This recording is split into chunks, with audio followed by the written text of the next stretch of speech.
Hello and welcome back. Today we are going to be doing a starting steps video here as Kilwa / First 50, which is the nation I think that benefited the absolute most from the changes to proximity in 1.0.10, the open beta, namely, and most importantly, the changes to lakes, where lakes are now going to be a really good way of moving proximity.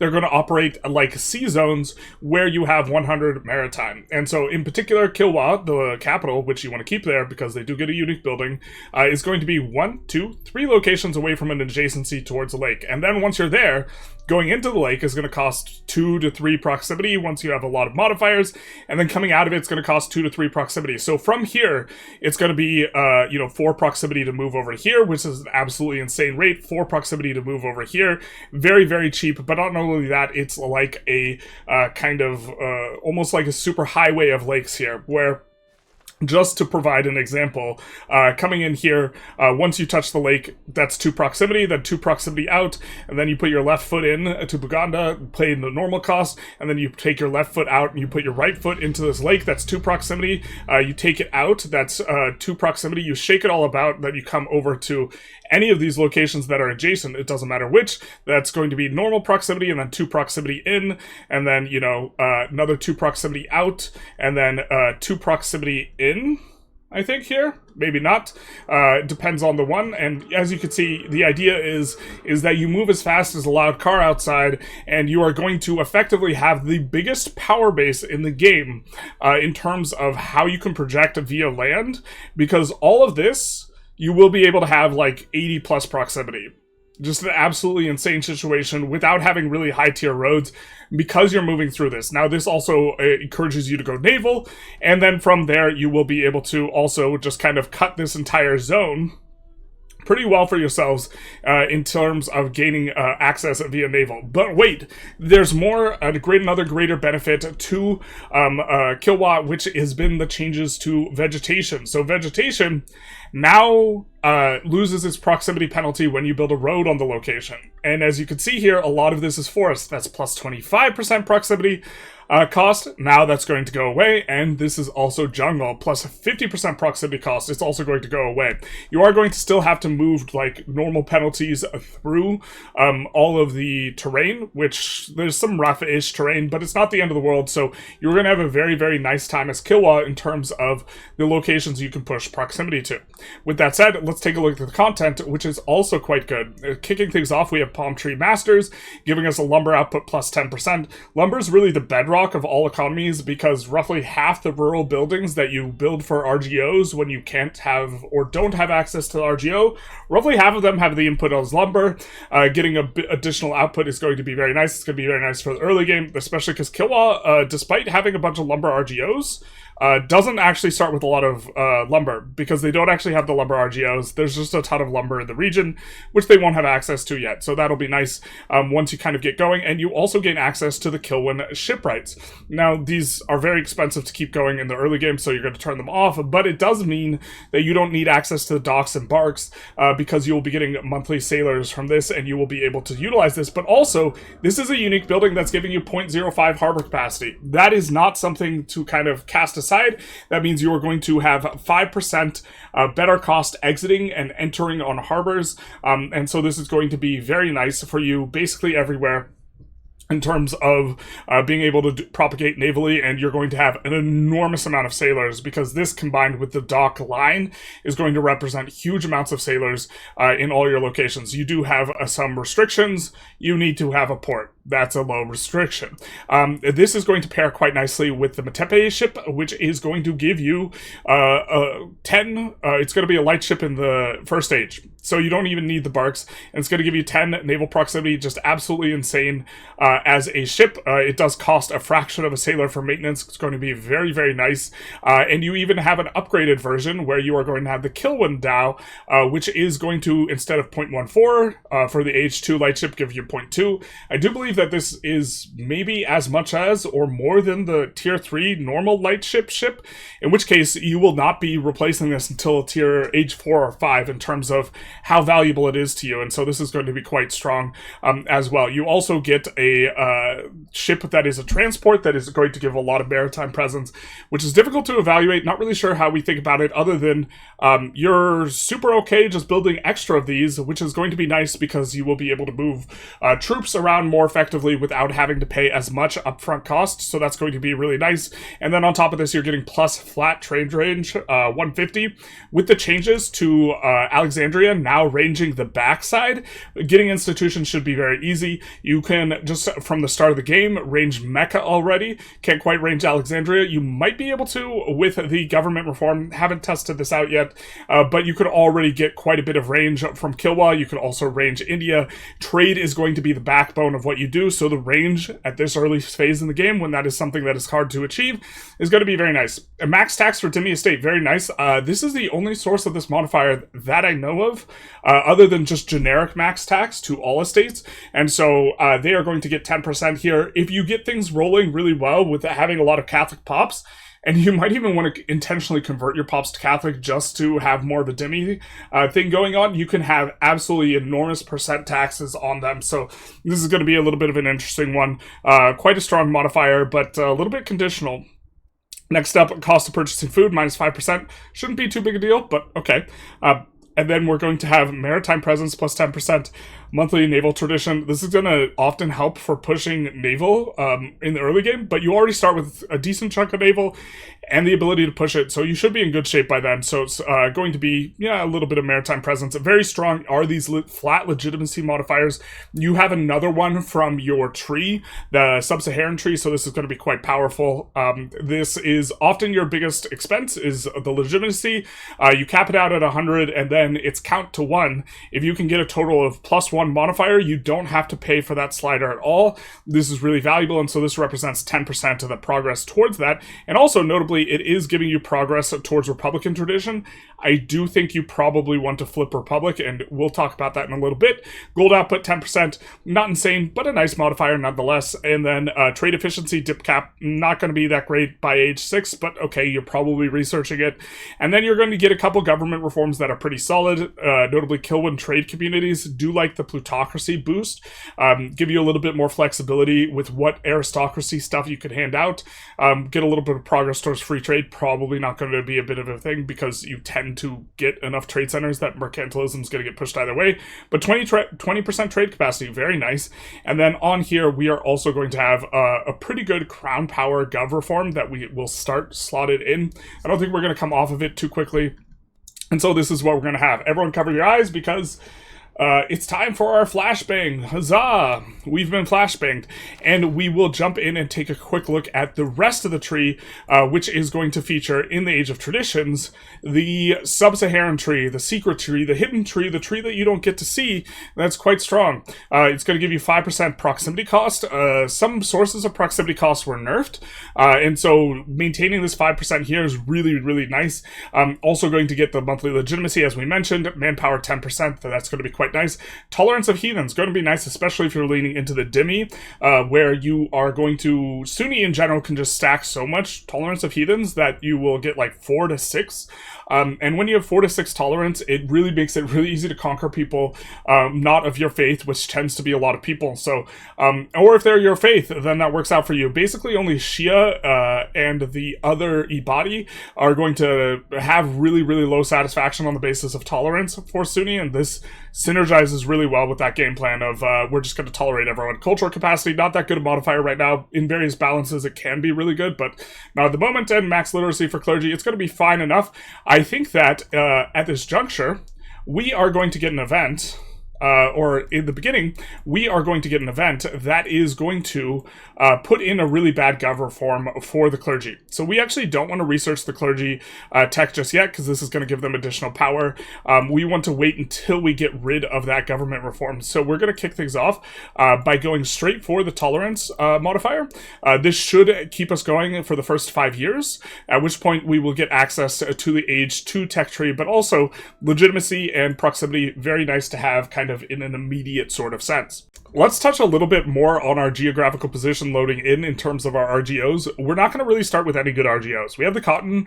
It is nearby where we have a ton of gold and a ton of saffron. So really, this is going to make for a massive, really powerful trade empire that just starts incredibly slow. Also, notably, we have these hills and plateaus, but something that is going to be a little bit of a struggle for us, and we will kind of talk through this as time goes on, is in the Kilwa market. Well, let's look at the dev. We start off with basically no dev. Very, very little dev. We have some pops. This is all fine and nice, but we have basically no dev. And this is really bad because dev is a driver of a few things. It's a driver of demand a little bit in the early game. And normally this is like fine, or it's not that important in detail, but our dev is so low, we're not going to have a lot of demands for stuff. In fact, we have no demand for fine cloth. And I'm pretty sure this is due to the lack of dev. It's not even a relevant resource for us. And so we're not going to be able to push stuff that well, but also there's generic production of lumber in your market that is just happens because of the common goods. This actually scales with the development in the market. So we're going to have less lumber, less stone, and less clay, and we are basically going to have shortages of all these things. And we don't actually have access to any of these RGOs either. So this is going to be extraordinarily painful for us at the start, and we're going to be basically grasping at our start for some time and just have a lot of difficulties with our initial kind of situation. But once we have this broader context, we're going to be able to settle Australia, the Spice Islands, get a massive trade empire going. We're going to be able to colonize upward and inward to these massive spots. We're going to be next to the gold down here, but also we're going to be next to a bunch of gold up here, effectively speaking, because it's all next to the lakes. And so we're going to have a very, very slow burn. We are going to also be able to get these massive spice trades with India as well. And we have basically no natural enemies. I think we're just going to open with improving relations with Yemen. And then we won't have too much to do in terms of trying to do marriages and diplo and this type of stuff. No one will accept a marriage with us.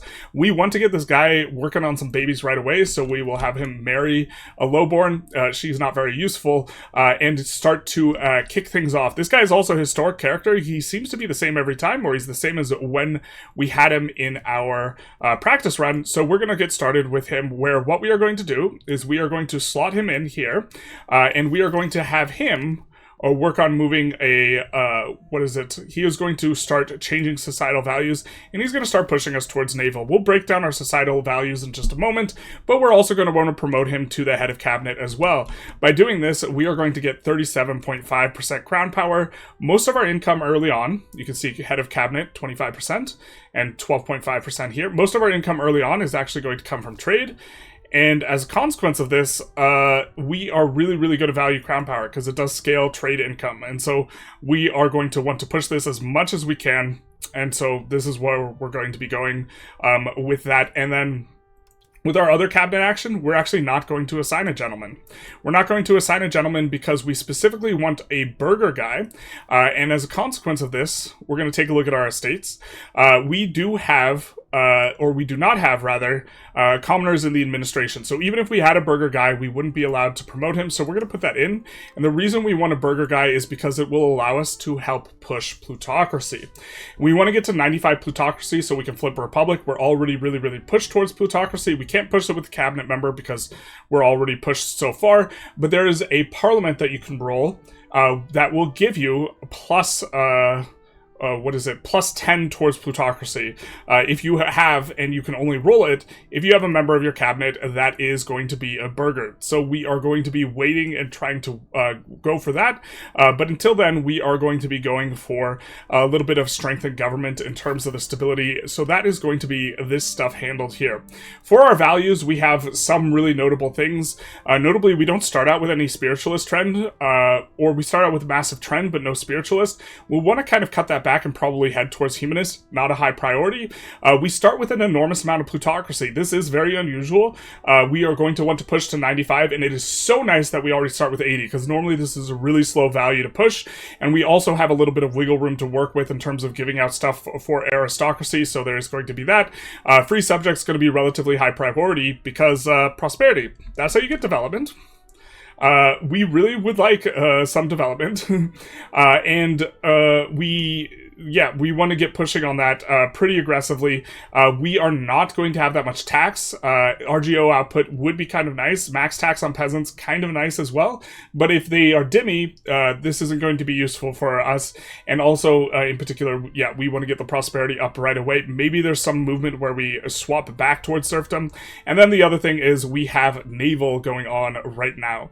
And so we want to push that a little bit more. It will be easier to push that if we make our leader an admiral, and since he is in command of 100% of our fleets, we are going to get an additional 25% modifier to crown power. So our crown power is going to get kicked up to 30% plus at the outset, although if he is an admiral, we do run the risk of him dying a little bit easier, and so this is something to keep in mind. We do prefer our subject as heir, but we also don't want this guy to die right away because we will lose access to all the crown power tools. This is maybe a reason why you would re-roll, is if this character died, and I think that's why we're actually also going to keep him in Kilwa. Not 100% sure, but I think while the fleet is in Kilwa, we benefit from our life expectancy modifiers that we might have, which I think we start with some, but we could take a look. If we put him out to sea, we have plus 3 years. If we put him out to sea, then I don't think he benefits from those life expectancy modifiers because he's not in our territory anymore. So we will avoid doing that and just keep him in the port here. So for our privileges, we don't start off with any bad ones right now at the outset, but we will by event get this one slot in, which gives us a tax efficiency malus. Don't like that. And we also do want to, before our first parliament, swap to a state parliament, which is going to allow the burghers to vote. Our burghers are powerful. This will be useful to us, and so we would want to do that. This is going to cost us down the line 50 legitimacy. So we have some very significant legitimacy needs. We do have a lot of stab though, but we want to maintain a lot of stab so that we avoid any disaster potential when we go to really, really low legitimacy. So with that kind of understanding in place, we are going to pick a couple things to slot in, but mainly just picking up these tax efficiency modifiers, which are going to be very, very nice for us. And then we want to, in particular, not give anything out to the clergy. We really don't want to give anything out to the clergy because we know that we want to keep their power weak early on. And so we're going to avoid that. We are going to go urban development grants. We really need more dev to get kind of things going, and that with the commoners, currently, as it stands, we lack the ability to tax the commoners as much as we would like. We could tax the burghers as much as we want. We're not going to tax the Umara because they don't get enough much tax. We would prefer the research speed, and we'll tax these guys just a smidge.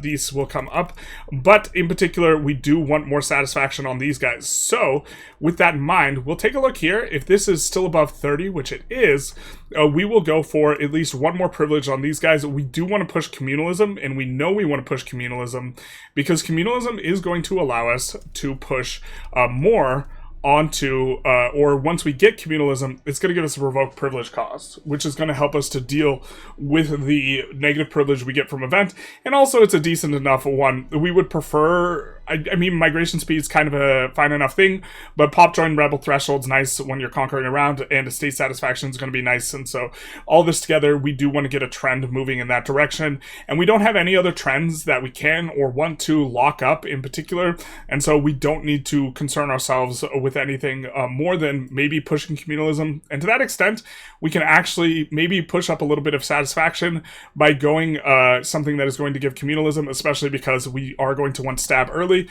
We'll go for religious administration. It doesn't give too much power. That's going to be fine enough, and that is going to allow us to kind of have a little bit happier of these guys. We could hand out more privileges, but we know we're going to take a 50 bink in a couple of years, so we will leave that for now and take a closer look at our budget. And we're going to, first of all, pay for a lot of slider for stab. Big reason why is our sliders scale with our tax income, and they scale with a couple other things, but they don't scale with our trade income, which is going to be the lion's share of our income, and so this means we can afford sliders more. We're not going to need a Diplo slider, though, so we're going to go and kind of put that down, and we're going to put down the fort slider. But also, this is really expensive. And not only is it expensive, the Kilwa stuff is going to get more expensive. The shipwrights are going to get more expensive. The docks are going to get more expensive. And these guys are just parked in the kind of... They're parked at home anyways. So, with that understanding, we are actually going to get rid of those shipwrights, or not delete them, but we are going to close these buildings, and that will save us a lot of money. And we are also going to close the docks, and that will also save us a lot of money. When we look at what's most profitable at the initial outset, it is going to be the naval supplies, but the demand of that we just absolutely crushed. And so this is going to be kind of an important detail where we are going to be getting rid of our biggest expense by far with this, where we are going to be killing like 1.8 ducats worth of expense, and this is before our trade income comes in. We also start out with an enormous slew of subjects, which is kind of nice for us pushing decentralization. In particular, we do want to pay a little bit of attention to how much money these guys are giving us. And we are improving relations with Mozambique because they're kind of contiguously attached. We'll improve relations with these guys as well. Once they get better relations, we will be able to flip them to being vassal or something like this. And then from there, we will be able to annex them. And with better relations, they will pay us a little bit more money.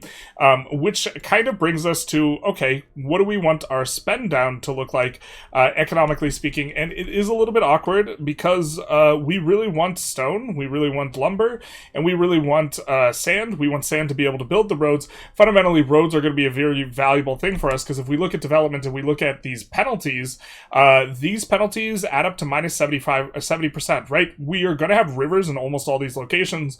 We do have a mod to put back the river map mode in, but we have minus 70% and then plus 35% for a net of minus 35% on the dev. This is kind of uncomfortable. If we build a road, this minus 35% will go to minus 10%. So that 30% extra dev is going to represent quite a lot more. Here is the river map mode that we are achieving via mod. And so you'll see that a lot of this will get a little bit better on the dev, and it will also get better once we get off the coast and out of the jungle. And so we're pressured in a way to kind of not really build that many economic buildings. We can't build RGOs very effectively because we have plus 33% cost, or like plus 50% cost relative to normal, because our wood is expensive, and the marginal really valuable ones of these aren't really that valuable. The Tailors Guild is going to collapse the price because we have no demand for fine cloth. The Naval Supplies Guild, we're already getting rid of the kind of cost. We could build a Spinners Guild. In fact, maybe we should build a Spinners Guild. This one will be okay. We are getting a bit of a discount on this from the fact that we already have capital economy, which maybe we didn't emphasize enough. We start with a huge progression towards capital economy. Definitely want to keep that locked in. Want to be careful not to get any traditionalism because we don't want to backslide, because this normally takes a really long time to push. Normally you put it off. Because we're going trade heavy, we're really going to value this production efficiency, so we will be going for that. But I think what we want to do is we want to start colonizing really early. We want to start colonizing this. It's very cheap. And with this, it will be easier for us to colonize if we make use of foreign buildings. And so what we are going to save our money for is going to be a foreign building, and what we are going to do is we are going to slot out this crown power. Despite really liking this crown power modifier, I think that we're going to end up building a lot of a foreign building called the Mission. Because this will promote more guys to tribesmen, and will also convert people to your religion. Now, we were testing with it. The conversion seemed a little bit weird, and I'm not 100% sure if it's a critical mass of peasants we need, or people of our faith that we need. I just know that the missions really do speed this up quite a lot, and so even though we are colonizing our own culture, it still is a little bit of a delay, and the missions will help us to go faster, and this is a foreign overseas building. And so it benefits from discount costs to overseas buildings, which stack with the discount cost to building that we are getting from both any sort of cabinet or estate privilege, and also what we are getting from capital economy, giving us minus a 7.5% building cost. Which, did that get nerfed? Did it used to be minus 20%? I think it used to be minus 20%. I didn't even notice that got nerfed. But with that said, I think what we could do is we could take this and slot in Trade Office Network instead. Trade range might make us reach Alexandria. This will give us 30%, an additional 20% discount on this. And so this will be well and fine enough. And this is going to be a pretty big stab hit for us. We know that we're going to take other stab hits. And it looks like it recalculates our crown power just by virtue of doing that. And you can see it's up to 30%, despite us losing that 10%, by virtue of some of the other things that we have done. So with that said, we are just going to hold on to this to pay for missions, and we're just going to wait for this to finish getting in. It's going to get in April, 2 years, April 1st of 39. And so with that, we're going to peel off a couple of months, and with a couple of months, we will get to see what our trade income comes up to. This is going to be an important one. We're already marginally making money. We trade income is at 6. Usually it takes a little bit of a dip off the second month, and so expecting to see a little bit worse for where in terms of where we are in an additional month, and we are down to around 5.3, making marginal 4.8 ducats. And remember, we canceled like 2 ducats worth of building maintenance. So if you don't do this, your Kilwa start is going to be a lot slower. We also do have 20% tax efficiency, which feels very, very nice at the outset. And so this is going to be nice for us, although we are going to lose a little bit of that in just a little bit, which we will talk about. But this is kind of where we are at the start here. We will also check if we have a good one of these. Don't really like this one, and so we won't slot in. I'm pretty sure we start off with a reasonably good school, extra 10% trade capacity. So if we could build more marketplaces, we would. But I do believe we don't have enough. Ooh, we do have enough dev. Ooh, spicy meatball. We will go for that for our next one, because those are going to be reasonably profitable for us. And then we will start colonizing this as well. Despite not having the, mission yet, we will still go for this colonization. It isn't too expensive. We can maybe even go for this one. They scale up so fast though. Look, this marginal colonization is going to be 4x the cost. So we're just going to do this one, and this one's going to give us a wild game, which we want for our ability to use missions more effectively. And of course we want this lumber. Will be really nice to just get the free level of lumber. I think we automatically get the first level of lumber for free, but also we can just expand that out quite a bit, and we don't need to procure some tools, because we just there's not a lot of goods in our market either. If we take a look, I'm not even sure how many tools. Yeah, we have a little over 1 tool, getting it from some of these rural buildings, and we're importing 5.5 of these, so a little bit painful on all of that. And so if we take a look at our trades, we can also see what's profitable for us, and we actually see that we're exporting cloth, so us producing a little bit more cloth is going to be nice. And with our colonization, eventually we will want to move towards some of these juicier targets where we're going to have gold, but from the outset, it's going to be cheaper and easier to do this, and normally we put off colonization, but the fact that we have an adjacent colonization that is going to be reasonably good, and also bring us closer to iron, which I do think we want kind of soonish. I think that this is a fine enough place to start the colonization. It would be a little bit cheaper if we went for this one instead, but I think we prefer the colonies here. It's maybe worth emphasizing a little bit, with this rough vegetation, our market access is absolutely doo-doo.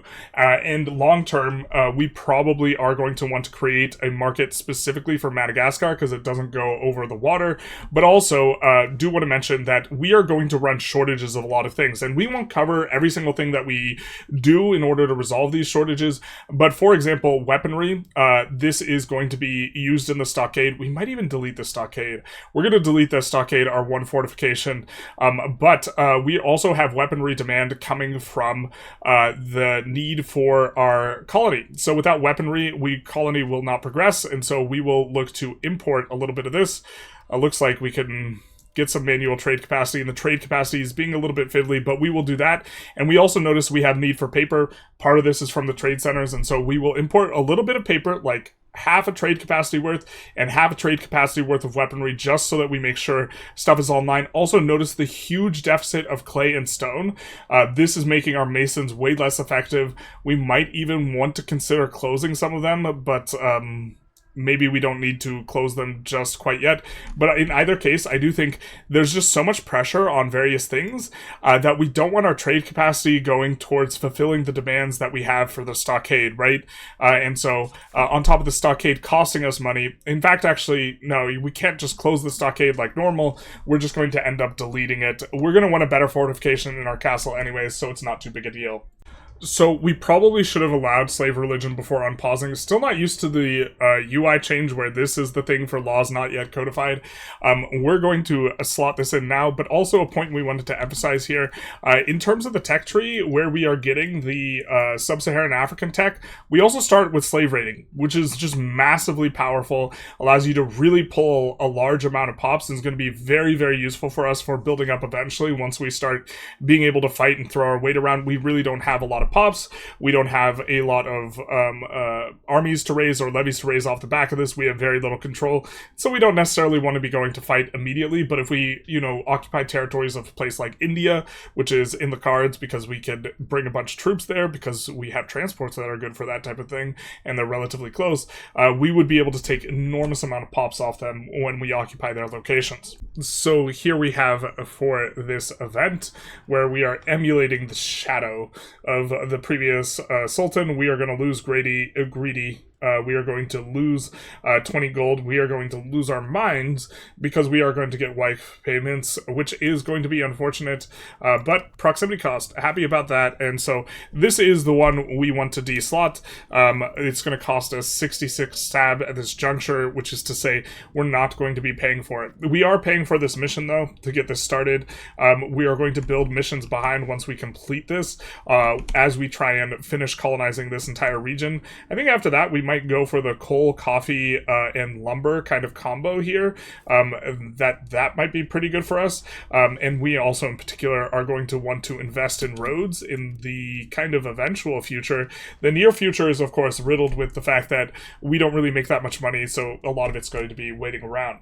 So we do roll a person coming to our country, which is very, very nice for us because he has a little bit of military ability, which is what we want for our cabinet member anyways. And he, of course, more importantly, is Burger. And so we're going to put him in. And so hopefully we can roll that Burger privilege, but also he's going to help us to get a little bit more legitimacy per month because we are going to be getting rid of that right about now. So this is coming in. The council is now possible, so we are going to swap onto the estate parliament here, and then with that on dock, we will want to kind of put this in, and we don't roll what we want, womp womp, but we are going to be going for the gravel road network, and it might have already been pre-rolled, to be fair. Us slotting in that guy will maybe be a project for the next parliament. We're just going to pick the one that is going to give us the most support, because support's really all we want here. We just want a shoulder to cry on. But see how nice it is to have these burgers in here? If we did not do what we just did, we wouldn't have the burgers in there. We wouldn't be able to push an additional 2 towards capital economy. We can afford to lessen the levy obligation, but I'm not sure if we have much behind that. We will get to 75. It is a little bit of an uncomfortable one. Yeah, so that's going to be what we do. And we're going to go for a law change, and in particular, we are going to be changing ICTA. For a lot of countries, we would want to change distribution of power. We're actually okay in the long term with it being on favor of the wealthy. It does give us a little bit of max tax for the burgers estate, and so we're already really capital economy. We just don't have much urbanization, but once we do, we will be able to urbanize a whole bunch, trade a whole bunch of this type of stuff, and so this will be useful for us.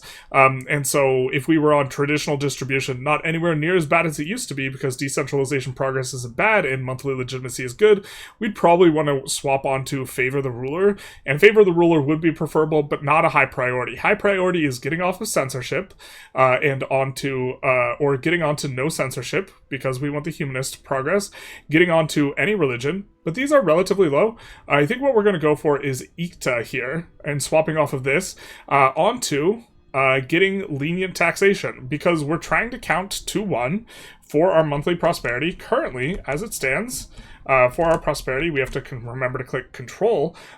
We are getting a trend of up to 0.46. Which is going to be quite nice, and you can see we are starting to gain prosperity already. We can make it 0.56 if we swap from here onto lenient taxation, but also here with the lenient taxation, we do see progress towards traditional economy, thing 1. Thing 2, we're also going to get satisfaction equilibrium. The progress towards traditional economy, we notice it will not cause us to backslide towards capital economy, but this is worth checking. And also, look at this, we're getting 0.54 progress now because the additional little bit, because our ruler is an admiral. That's going to be quite nice as well. But we can safely change on over, and so, or can we? ICTA is currently giving us progress towards capital economy. We actually need more progress towards capital economy. We are also really hurting in the legitimacy department. I think if we go under 30, it's a little bit bad, but we'll only be under 30 for 1 month tick. So I think that we could risky to get the bisky, but we are going to want...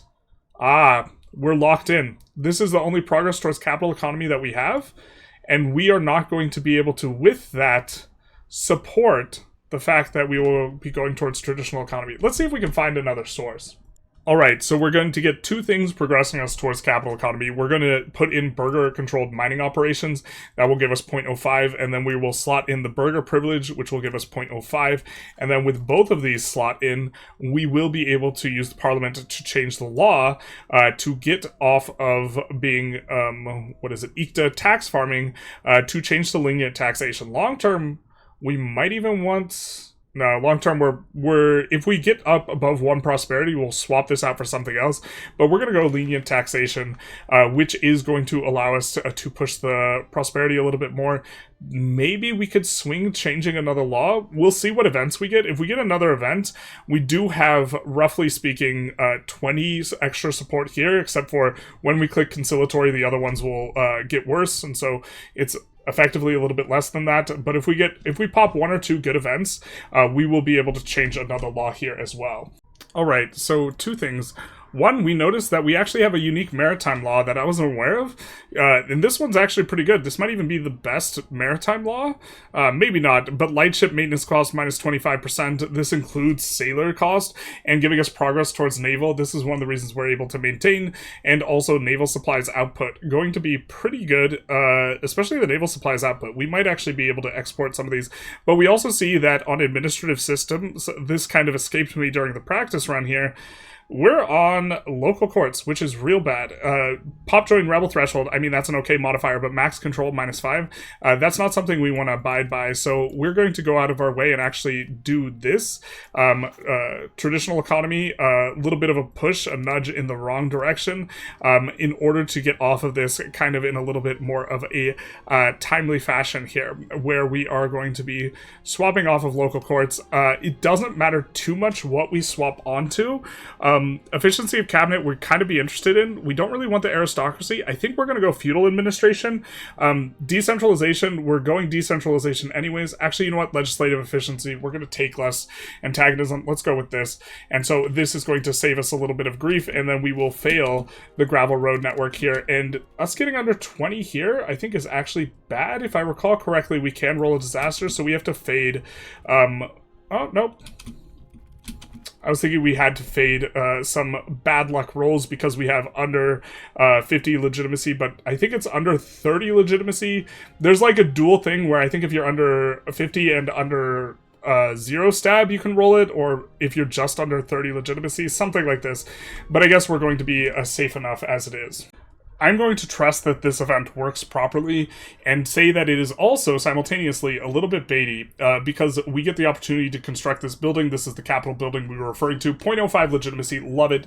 And we do want 5 trade capacity.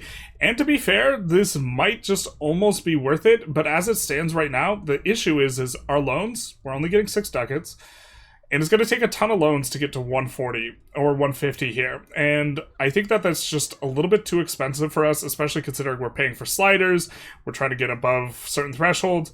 And we're going to say it's too expensive for now. Trusting that we can construct it a different time and be able to do that. In fact, this might even be in our constructible buildings list as a result of this. No, it doesn't look like it. And so we will wait around for the next time we pip that event, but don't want to go into debt. The big reason why is it gives you massive crown power malice. Most of our income is from trade, and if we were to have a massive crown power malice from taking a bunch of loans, this would really, really sink our income, and we wouldn't be able to pay so much on sliders right now. We're paying a little bit for food. Gonna try and keep an eye on this, but we don't really have too much agency in this regard, to be fair, because we don't have a lot of gold to work with anyways. Mainly just a bit more of a waiting game. We have a little bit of time on our colonization finishing. I think we're going to go for a slave market, not because we need slaves, but actually just because it makes us a decent amount of ducats. And if trading slaves is very lucrative, we're fine trading it. Also, it looks like we maybe get 1 ducat out of this or something once the price collapses. Very tempting to build the Tailors Guild, but we'll be a little bit more disciplined and build the paper manufactory, because currently we are importing paper in order to make our economy run. Being able to get rid of these represents for us an increase in trade income, because these trades are much worse than our marginally worst trade. And so that will be pretty nice for us. We're importing the wool and the wild game to make the building here work at full capacity for upgrading these guys. And we're already pretty well along on our ability to get this colony going. We're about 2/3 towards getting our sweet, sweet lumber resource.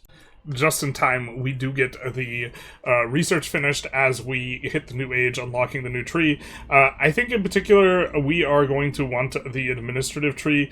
Deus Vault will be relatively good for us, especially considering you can't do religious war anymore without it, as far as I know, and that's going to be a nice way of gaining the CBs. And also the proximity cost got buffed from 2.5% to 5%. That's going to be pretty solid. It would be nice or fair enough or solid enough for us to go Diplo as well. Additional war score cost, I think that this would be fine. I don't think we go military focus because we don't really have people around us that we want to fight or can get a lot of value out of fighting. And so in particular, I think relative to kind of normal runs, military focus would be particularly bad. But we still don't have to go for the tech that would be giving us literacy for clergy. We can just dodge this for now, not really empower the clergymen at this juncture, and instead go for the free tree into here. I think that we'll take a little bit of a look around and see if any of our content is anywhere, and then we'll come back with what we have gone for in this tree. So we have a pretty juicy left side of the tree, notably the maximum RGO size, normally really good on the right side of the tree. It's modifying like 2 or 3 levels of RGO, so that's not going to move the needle on giving us additional levels. But we will go for the subject-oriented stuff. This will give us a little bit more subject income into the trade capacity plus 10%, notably some sweet, sweet regional stuff with East Africa tech. This will be kind of another feature as well. We are getting additional techs that were not present in our overview, but are still going to be present for us. And then we'll go for the 5% procs because it's right there, and then into the monthly legitimacy before swapping on over to the right portion of the tree. There is going to be some good stuff for us. We'll go for the food production, kind of just unlock the greater portion of the tree. And then in particular, we are interested in the trade range here, the religious war here, and also the trade range used over land here to a lesser extent. But I think we're going to just research up to here and then make our decision from there. So just shy of us hitting a half Sunni, this place does finish, the colony does finish. It's going to immediately be a core, and we do have to kind of keep an eye on something, which is the tribesmen. Unfortunately, the tribesmen, as far as I remember, don't add to the food like the peasants do. The peasants in subsistence agriculture, they add to the food. The tribesmen, to be fair, don't consume any food, but they are not going to represent for us additional food production. We will see just how much they are promoting. They should just generally promote into peasants, but we see that in a couple areas the tribesmen are generally promoting. It is a little bit slow. We would like pop promotion speed in general, and so this does make it so that now that we have pushed almost all the way towards naval, what we'll do after a couple months is we'll start pushing free subjects specifically, because the pop promotion speed, that's going to benefit us when it comes to these tribesmen. So more than, even though we're not building a bunch of buildings and we're needing a bunch of promotions for occupying those buildings, we are going to want it for dealing with the food production that is kind of a little bit of a drag here, and the like. Now, this is a bigger province. We have saved up a little bit of a bank so that we can drop in all of these locations a little bit of emission, and this shouldn't be too expensive, and so that is going to be nice. Regarding the 32 spend, actually, we can look at the breakdown, and it will include, if I am not mistaken, if we can hover a tooltip correctly, which is, you know, difficult an endeavor quite a bit, we are going to give, we can't trade office network is giving us minus 20%. We're not going to hover it again, but this is the reason we have slotted in, because we're expecting to pay for quite a few missions, and also this is going to give us quite a bit more Sunni pops here, so that's going to be useful for us. And so we're going to build these in all 3 of the locations, which is a majority of our money here, but this is going to allow us to finish these quite a bit faster. And then this we will also expand. We do have tools currently, and we also have slaves that we are creating / importing. It looks like a few Hindis. These guys were not here before. They did it just as we finished. I'm assuming that they are doing it to work in the RGO here. That is the purpose for bringing the slaves. Or actually, they're not even slaves? What are they? Brother, what is this? What pop type are you, my guy? Alright, well, fair enough. Can we hover it and see? Looks like we can. I think if we hover the correct one of these... Oh, no. They are slaves. Yeah, perfect. So they will be working in the wood. And so we will also begin to start collapsing the wood. So we will be able to build out the other RGOs, like the cotton, which is decent for us, which is going to, in Kilwa, we can't afford it right now because we just barely had enough to spend all that money. We will be able to build out more on the cotton, except we can't because we don't have enough potential levels. Notably, the potential levels, a lot of it scales off of dev, but also population. But as you get the higher and upgraded forms, it is going to scale off of dev. So the fact that we start with very little dev is going to be a subject of pain. But as we finish colonies, they do start out with 5 dev. So that's going to be nice for us as well. So I'm not sure if this event fires because we slot out our do the coinage thing, but this gives us a really nice option to just grant control of coinage to the burghers and get to 20 stab. We would love 20 stab, so we will click that and get 20 stab. And we can pull back on our stab slider, but it's really not too expensive for us. I think we'll just pull back, so we'll get half a ducat more of income and take a little bit more of an evaluation here. We are not getting anything from the Dhimmi, so we'll do this. But a little bit curious where our Dhimmi are coming from. We must have some Catholic pop somewhere. Just noticed that they're in, and so this is going to represent a pretty nice thing for us. This is perhaps another reason to push for the slave center, is going to be the fact that it allows you to, I think it creates demand for slaves so that you actually import slaves, and by creating demand and importing slaves, you tend to get at least some amount of pops that are going to be Christian. I have no idea where they are, but there should be a Christian pop somewhere. Or is it just the Hindus? Yeah, I guess maybe it's the Hindus that are hiding around. I didn't realize that they would... they qualify for Zemi. That's right. It's Dhimmi if it's Christian. It's Zemi if it's these guys. If you play as Delhi, you will get the Zemi. And so that is a little bit of a curious one. So we get the entire... all of this unlocked by virtue of these 7 guys being here, which is going to be really nice for us. And so maybe we should have even opened with the slave center, but we are still pretty tight on cash to try and make everything happen. But notably, we don't have a lot of these guys, so giving out something like max tax decrease, at least in the short term, would be okay. I think in the long term, we want them we don't want to do that. But raw material output, food production percentage, this is why we're not taxing them. We only have 7 guys. We don't have any tax base here, so it's not going to be useful. But right now we're looking for kind of the best things for us to slot in. We can get tolerance of heathen beliefs, which is maybe what we go for. Cultural influence not going to be too useful for us for right now. The jurisprudence kind of trend is going to be a useful one. Not going to be good for us yet, but it will be probably eventually. Just kind of cruising through. And I think that we're probably going to just get a lot of humanist trend out of this here. We're going to take a look at our ulama, though, and see if we can do... Yeah, so this mysticism trend, we generally want to push jurisprudence, or this is normally what we go for. We see that we are 0.05 towards jurisprudence, so what we can do... I mean, we kind of don't want to give them too much power. This is only 25%. This is fine enough. We would like 10% literacy, because with literacy is going to come pop promotion speed. And then we can put in something that gives us progress towards jurisprudence on the Zimmi. And with this, we will not backslide away from jurisprudence, which is going to be nice. We maybe even push it with cabinet action, something like this. But also... in terms of what literacy is giving us, the literacy in locations on your, here, let's zoom over a little bit. The literacy that is on your peasants is going to give local pop promotion speed, right? And this is valuable from the perspective of you being able to hover the tooltip for long enough for it to stay open. This is useful for the perspective of promoting all these tribesmen to peasants to help to solve our food issue and also just to give us more promotable pops. And so this is going to represent for us like a 50% increase in literacy. So that is quite nice that we have unlocked the Dhimmi to be able to do that as we have more and more pops that are not of our primary religion, which, to be fair, we have a decent amount of heretics. We have a decent amount of Bantu, actually. We will be also able to go for more things that will be useful for us because they will give us progress towards humanist.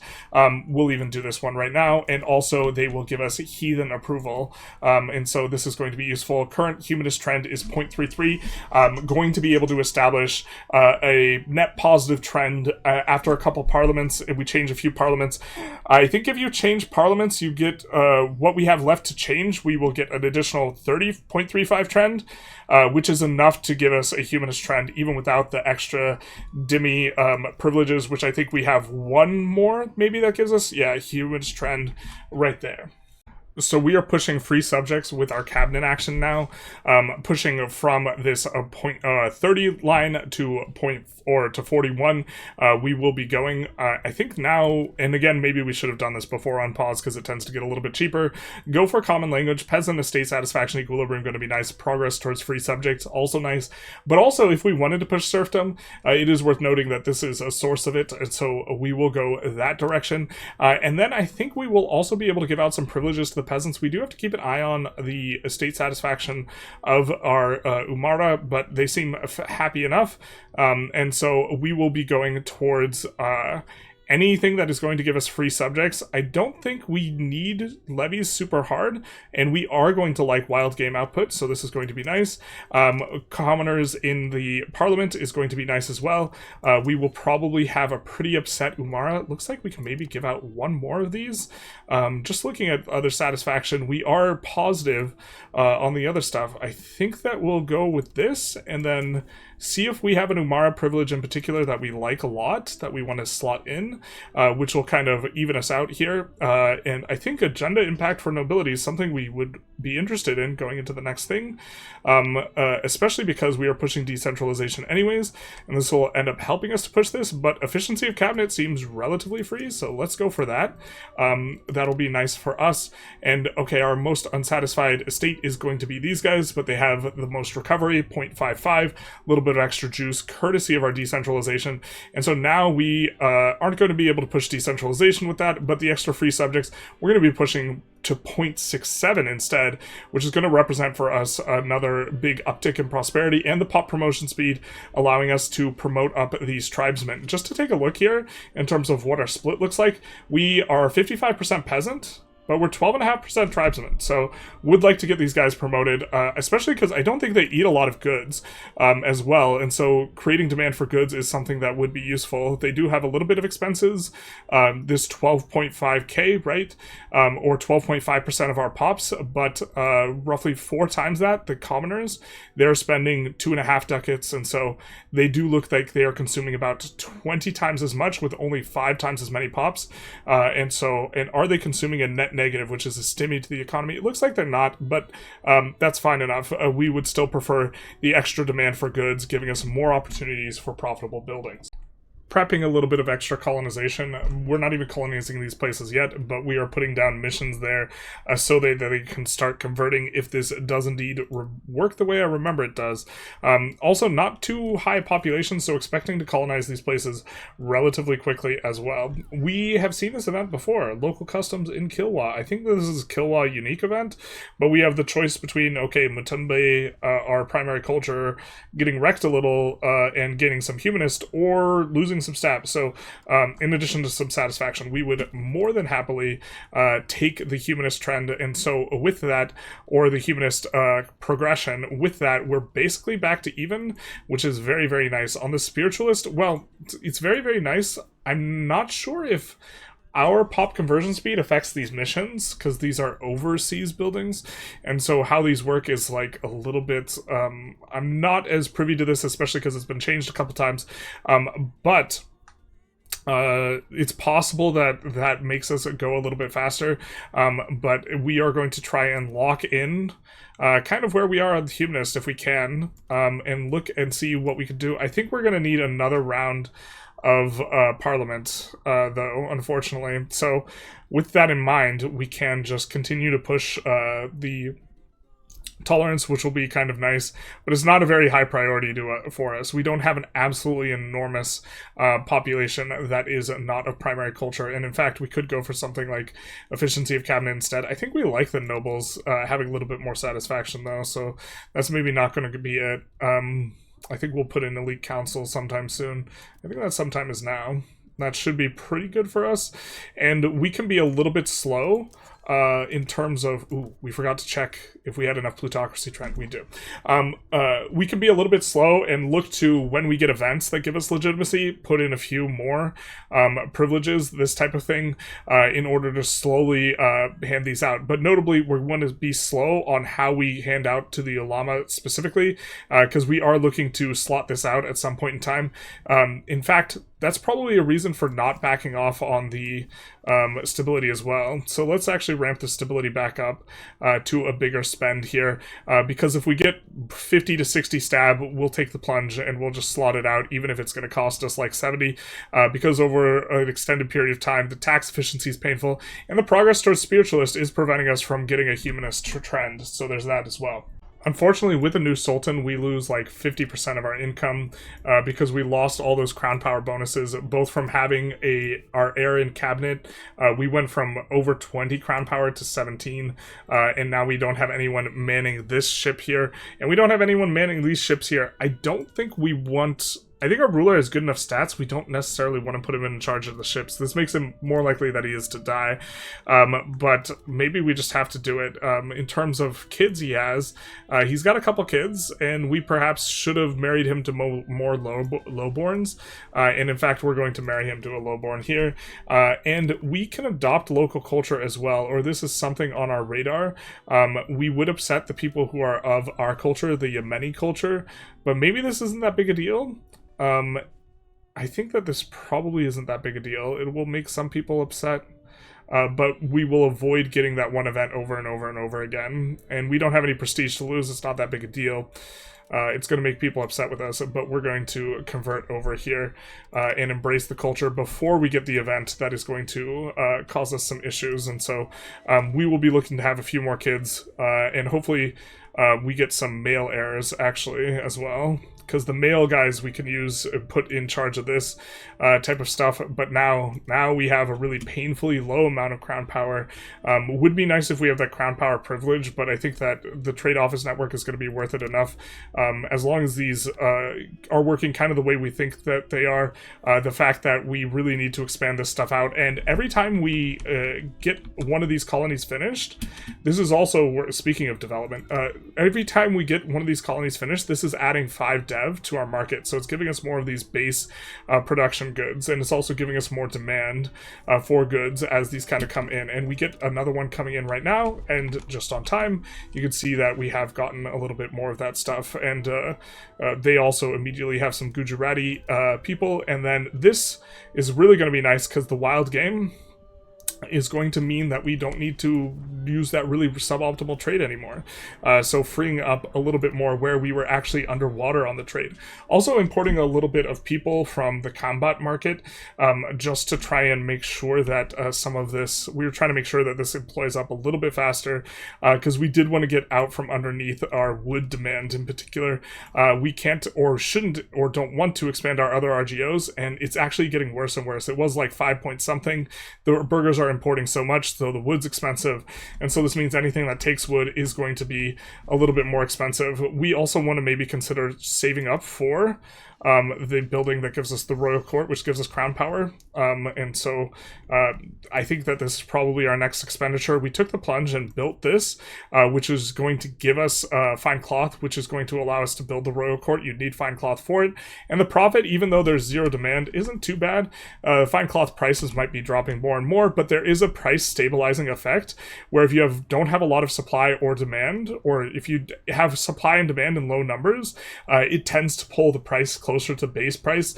So a marginal fine cloth building probably wouldn't be that profitable, but this one, with the fine cloth only dropping to 4.5 or 4 or something like this, it will remain profitable, even though if we built a ton of fine cloth, we would easily collapse it to 2. So this first fine cloth building is going to be good for us, and so trying to squeeze out what little margins we can here and there. Notably, it's going to cost 40 to expand out the building because we have so much of this going on, and one of the reasons why we have so much of that going on, or having difficulty with masonry to support that, is because we don't have enough clay, because we don't have enough base goods. Really, our market, total dev in our market, very, very, very small here in Kilwa. It's, again, a bit of a unique situation, but we're trying to kind of work our way through it. So up until now, we also haven't had any hills, plateau, or mountains, which is a required feature for doing stone. We almost never build stone quarries, so this often doesn't come up, but we do need one of those terrain types, and so the fact that the colony just finished is going to mean that we are going to be able to expand that out. Now, of course, we're going to need a lot more pops, and we're going to need promotions and this type of thing, but did just want to highlight the stone is getting resolved here as a result of our colonization, because once this finishes, I think we'll have enough market access that we will be able to be net positive in stone, and so we won't be having such penalties like minus 25% on the efficacy of our missions, for example, because we don't have enough stone. We maybe want to import some stone. We stopped importing the wild game thinking that our RGO was going to handle it, and I think it will. And so with these coming in, it's going to make our the missions work a little bit better. But you see, it's like it feels very ground up here from the perspective of Kilwa in terms of everything we're doing, where we don't have like anything in place. We don't have demand in place, we don't have base goods in place, we don't have input goods, we don't have secondary goods, like just a lot of like we're talking about not having stone instead of not having glass relative to kind of a more normal start. So we've pushed free subjects to the max that we can with a cabinet action up to 80. So this is going to be a big chunk of prosperity for us, 0.19 prosperity. And now I think we're going to swap our cabinet action on over to pushing for communalism, which is going to really make it a whole lot cheaper for us to be able to slot out, once we get there, be able to slot out the privilege. Also by then, the Umara should be a little bit weaker. Something to this effect. Not really wanting to put guys in here because, well, maybe we can put this guy in here specifically. Yeah, this guy's probably fine. But we want to keep a slot open for if there is a guy from the Burger... Actually, there is a guy from the Burger Estate. All right. Fair enough. We didn't see that guy when we checked just a few months earlier, so this will be fine enough for us. We don't have any males coming on up, so keeping it open for the male doesn't make any sense. In fact, we have 5 daughters, so we took on another wife because we would like some male crown characters, not really cooperating with us too much right now. And you know what we could do is we actually could use this guy to push just a little bit more on the free subjects, because he is 100, and so we could promote him to the head of cabinet. We want this slot eventually for a future kid, but that's at least 16 years down the line, right? And so let's make this guy the head of cabinet so that he can push just a little bit more on the free subjects trend towards, you can see he's now pushing 0.87, so we could get up to 87 free subjects. We might even be able to swing something like progress like that towards naval and top things off, because having a 100 guy head of cabinet is pretty nice for that. And so we'll push this just a little bit more, and then we will swap on over to pushing communalism. Don't really roll too well in terms of what we have going on. We could go local courts. It's not, or actually, no, just kidding. I was mistaking that for a different one. So not really rolling very well on these parliaments, just getting kind of 150 support thing, and then we're out. So could definitely be doing a little bit better. So as a result of having a lot of peasants, probably courtesy of the promotions on the tribesmen, we're starting to backslide towards traditional economy. So we're going to get a nice 2 birds with 1 stone type of effect here, because we are going to be able to come off of first come, first served, which is giving us progression towards traditional economy. So we'll get rid of that. And we will also get onto this, which is going to give us some progress towards communalism, which we are now pushing. And so that's going to be nice for us. It is going to cost 10 stabs, so we're further and further away from revoking the thing that we want to revoke, but we will lock in our capital economy, and we will also get a bigger trend towards communalism, 0.52, which is going to mean for us half of this, roughly 25% revoked privilege cost. We can roll a parliament that's going to be good for that. We keep getting the bubonic plague just coming in, poking its head in, and then saying goodbye. And so I think what we're going to do is we're going to sponsor mass forgiveness here, which is going to give us some progress towards spiritualist. But I think the idea is two can play this game. So very often you spend a bunch of stab and then the plague goes away and then you're like, haha, we waste a bunch of stab. But this way, if it gets pushed out, which it often is kind of in these tropical zones and these non-European zones, now if it pokes its head back in again, we're going to get another plus 12 stab. And so in this way, we might be able to pay for revoking that one privilege by doing that. Yeah, see, here we go. There we go. And you guess what we could do? We could sponsor mass forgiveness. Woohoo! There's 12 stab. Fantastic. There we go. So we would like to start making some of our subjects into tributaries and vassals. We see that we're relatively close here, just the minus 11. And so what we're going to do is we are going to enforce our culture on these guys. Now, you can see, I think that this might update because they'll be pissed at us because they have low loyalty. So this is not going to stay the way it is. But we will be able to... What's this? What? Okay, so this might be a little bit tough for us to defend. I think that they have, yeah, they have way bigger pop. This is going to be unfortunate. I'm not sure how we defend this, if that's even possible. We have 800 in levies. I don't think that's going to cut it. Wow. Bad timing. We could try and give them peace immediately to try and lose the minimum. I think that they just want to finish, they'll probably just want to finish this, so if we offer tribute, looks like they'd be okay humiliating us, much like the loud cars humiliate us every time they loud outside, and they would want us to release subjects. This isn't going to really move the needle here. War reparations is something that they're interested in. But they don't want this land? Do they not want the land? That doesn't make any sense. Isn't that what you're here for? This is going to be a bit of a pickle. I think that we have, like, basically zero chance to resist. Unless we have a bit more regulars somehow by hiring some mercs. But I don't think we can hire very many mercs. So that's going to be a bit of a problem for us. We could hire this guy and we could get, you know, a couple armored horsemen. And I think that's it. We'd even have to take a bunch of loans to be able to do so. Yeah, the AI being aggressive from Ajuran is definitely something that is in our this sucks bingo card. I don't think we have too much recourse here. I think that we probably shouldn't have rivaled them, though. That was a mistake. We didn't really kind of fully evaluate how much stronger they were than us. They rivaled us first, to be fair, so this is maybe an RNG thing, and the AI is way more aggressive on this patch, and so this is maybe coming to roost. Their tax base versus our tax base is just going to be so much bigger. Yeah, it's like 3 times the size. Okay. So we have resigned ourselves to playing a dangerous game of cat and mouse, where we are trying to avoid his fleet, or rather, we are using our fleet to avoid his army, and he is going to zigzag back and forth. It looks like he's just going towards the closest army, which is going to allow us to get a fat occupation on this guy.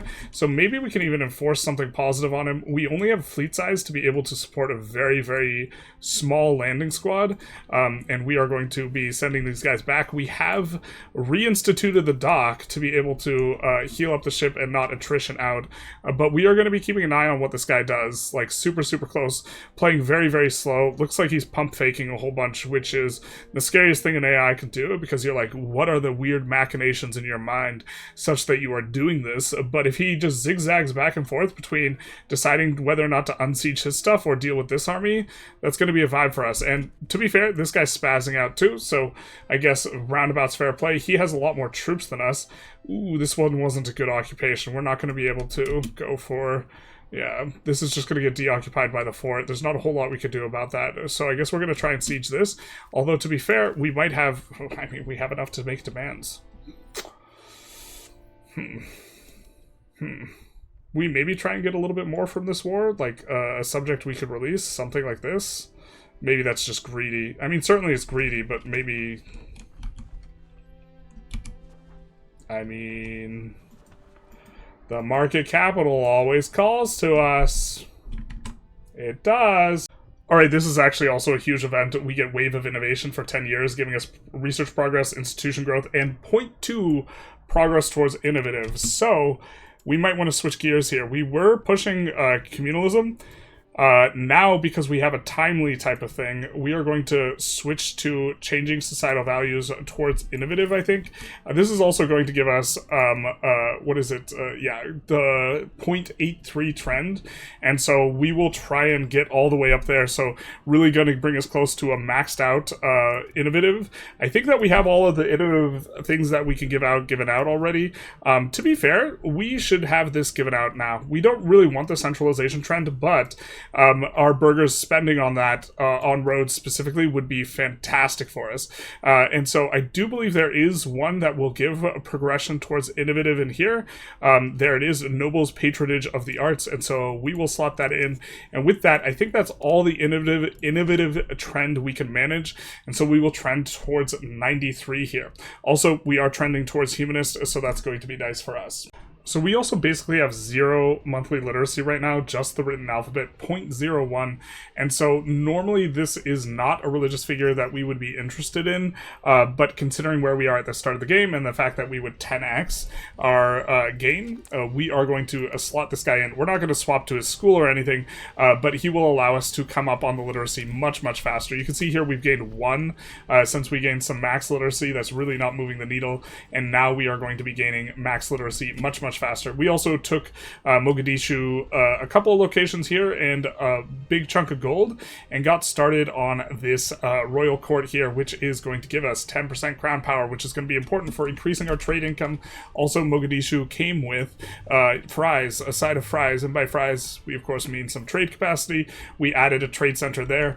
It doesn't matter that we have no control here. The fact that it is going to give us additional trade capacity is going to be really nice. Can't expand out anymore. Suspecting, yeah, there's not a lot of dev here in Mogadishu either, but we're doing the best we can. The lack of dev and the lack of pops is why we can't do any of this. Oh, and they're not even employing up the burgers. Yikes, yikes, yikes, yikes. Are we even getting any pop promotions? Yeah, okay, so eventually we'll get there, but we don't have much urbanization, and so, and by don't have much, I mean we have 1, so really, really hard for us to expand out the trade capacity. We can do it with villages, with these market villages, but the rate of return on the trade capacity is way lower. It's 1/10, and what we really want is just the trade capacity, so expanding these out super aggressively would not feel very good. We might end up doing it on the cotton. It's going to give it a little bit more market access, something like this, especially because we've gotten our big important spend out of the way.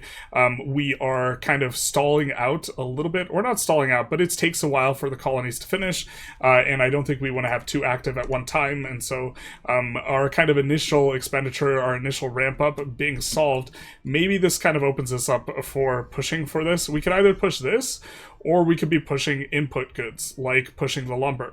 Or we could do a little bit of both. Let's push the lumber and get started on our first market village as well, or our first market village that we are building. We started with some, and so that's going to be nice. This lumber will let us push other RGOs. This only takes masonry. We are fine on masonry. It's like the one thing we are fine on, and we are going to be hoping to get prices for the roads sometime soonish. You can see, or you can't see because my big ass head is blocking it, but you could see, maybe if you could, but you can't, that we are going to need to get the lumber price cheap and the sand price cheap. But in order to get the sand price cheap, we do have sand RGO. We would love to expand out more of it, but that's going to be expensive right now because the lumber's cheap. So lumber first, alongside some of this trade capacity, is going to work for us. We could even add an additional one to the queue. That's fine enough. This is our only source of lumber within this market. We have another one, but it's in the Mogadishu market, or another one under a subject that's in the Mogadishu market. So won't do us too much good, other than I think we do have the trade advantage in the Mogadishu market, so we have control of the oh no, we don't.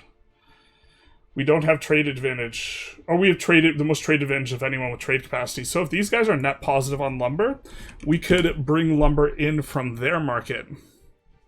Common goods. And burgers are exporting. So we could push lumber from Mogadishu to here. this is in the realm of something we could do. Just a little bit. All right. So we saved to test something out regarding how these missions work and how they have worked in the past. In the past, it's been the case that if you have over 50% of both your religion, or maybe it was just 50% your religion and primary culture, some combination of the two, you would colonize instantly. If you just sent out the colonization, and that seems to be the case again, at least here.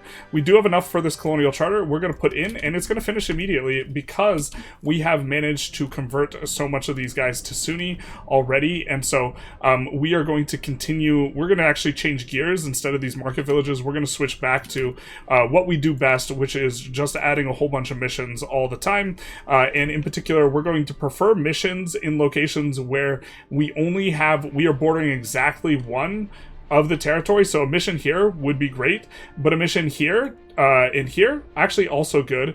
Can we find one where it goes inland more than one location? So here it goes inland 2 locations, so we actually can't build a mission over here, so we would not focus on this just quite yet, but I think that the first ones we'll focus on will actually be, we want to pull in more lumber, right? And so the sturdy grains here and this, we will look to put a mission down here. That way, if we can colonize this instantly, that's what we'll want to do. It might be requiring our primary culture being there, in which case it'll just be this place that we colonize next. And in fact, we could actually just test this here. I think we're making enough money that we can afford this a second colony if need be. And so, well, we need a little bit more ducats. But the idea is it going to be instantaneous on the Kutu and Mbinga, or just one of them? Because we do have almost an overwhelming majority of Sunni in both instances. And so, as a result, we will get a little bit of testing in here. And if it doesn't work the way we want, that's kind of fine. Expecting Mbinga to finish instantly no matter what. We do want to push towards capital economy. Trade policy working is probably okay. Production improvements would also be okay. A little bit of extra production efficiency. I don't think we need trade advantage, so let's go for this one. And, ooh, we lose money though. Let's do this one instead. That's kind of a bit of money, but either way, we do like getting pushed towards capital economy. Expecting this one to finish. Okay, so this one is not finishing instantaneously as a result of us having a mission, because it is going to be a different culture. So we do need to get more of our culture in here, and we also are going to want to put a mission here. That way we can start flipping the religion on Sagara, and so that will be nice for us. We do have the plague. The plague, look who's back again. We can afford to eat that, I think, and then we can also afford to get some free sponsor mass forgiveness, some free goodies for when the plague invariably goes away instantaneously. And now we have a good amount of stab, quite a bit of stab, enough stab for us to be interested in revoking this, but we're kind of close to pushing this as well.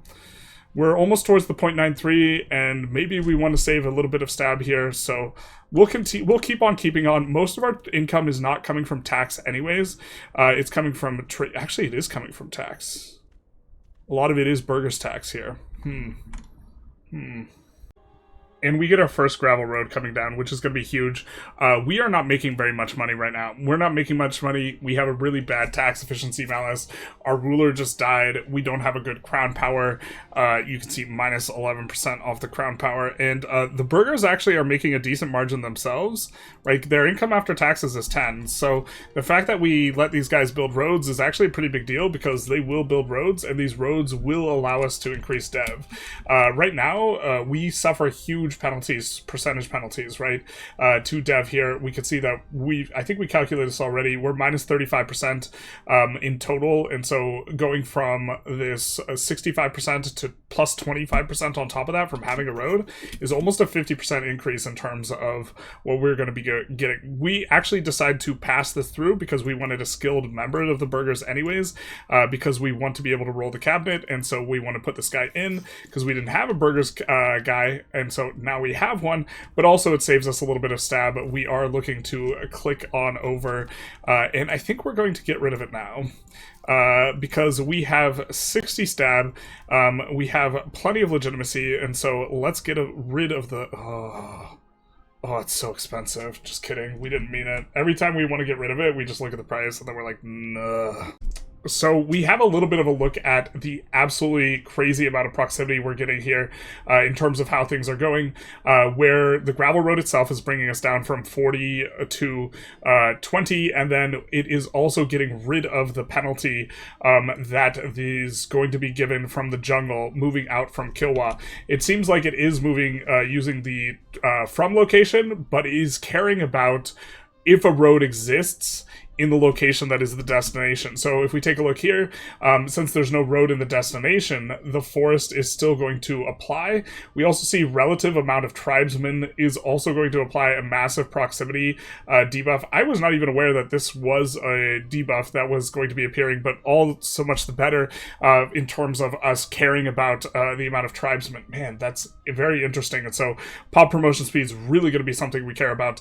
But you can see 15 to go here. So we have this 17 segment, this 15 segment, and it's like, okay, well, how much is this saving us? Well, this segment here, where we are going to be suffering the forest, and we are not going to have a road, and we're going to have an upstream river, the cost of this segment is 45. And so the Kilwa segment to here was probably like 45 before, so the roads are going to be absolutely amazing. The thing is that they're just so expensive, and maybe we should be swinging for roads rather than swinging for these missions, especially because we are going to be waiting on 2 colonies to finish, and so maybe that's the next thing, is we want to get roads. But what we're going to be doing is we're going to be getting roads, but we're not going to connect in a linear way.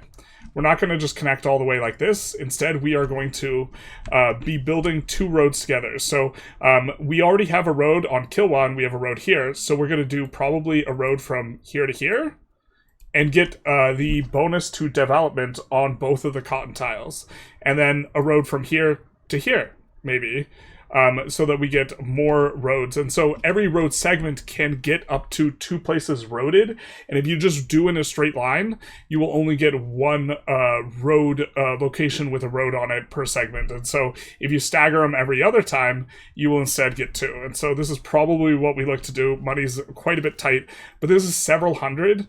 And yeah, we're still trying to collapse the price here, where we need to get the lumber down in price. And okay, the way we get the lumber down in price is probably colonizing this. We could build out lumber mills ourselves, but it's going to be, or import, but both lumber mills and importing are going to be not as effective. I guess we're only importing 2.61 now, actually. We're getting closer and closer. This 5 from the lumber location we have is such a big deal. Maybe we could even go for a lumber mill.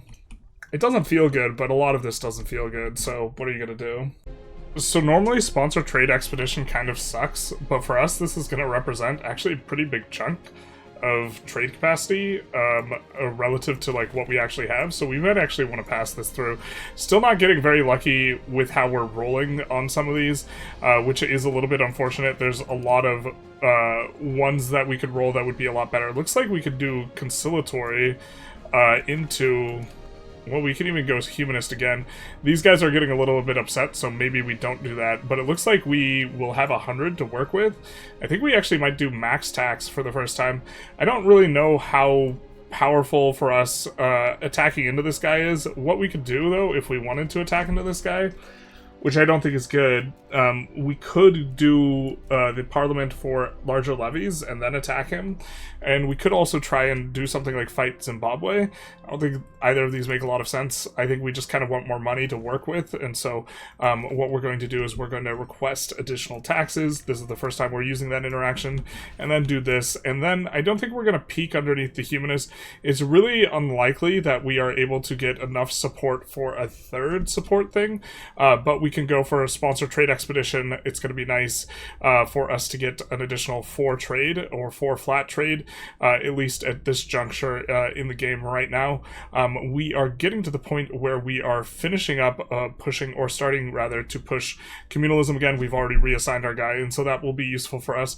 After that, we can push conciliatory and also humanist, and so things are coming along in that department too. Notably, that 4 base tax, because we have so many percentage extra trade modifiers, actually netting us 6.57 trade capacity. And also, we have finished up some logging in some various spots. And so I think we're actually net positive. Yeah, we're starting to export. or not export just yet, just barely be break even. I don't see any burger import or export, so it must be in part of the scroll down, but you can see the price has been steadily falling very, very, very slightly. We just finished up a building, so the building employing up, and then we got max RGO size, which has allowed us to push into getting another one of these. And so when this finishes and it employs up a little bit, that is going to be good enough for us to be able to expand out the sand for a price of 33 instead of 50. And then after that, it's roads time. So for tech, I think we're going to head on over to far-reaching trade, because we would love the city rights being cheaper. Not that we can really afford cities at this point anyways, but also the trade range is going to be nice. We're going to go for food consumption as well, because that will allow us to get a little bit more pop growth if we kind of get things going up. And then I think we'll go sturdy grain output. We actually do have a decent amount of sturdy grains. I don't think that we have too much in the other side of the tree that will be useful in like an immediate fashion. The cows are pretty low. This type of thing, and so we're going to be going for that, and we're fighting this guy again, and I think his goal is to take Mogadishu, and to be honest, it's not the end of the world if he takes Mogadishu back. This is fine enough, but if we can catch him in transition, this will be nice. It looks like... What?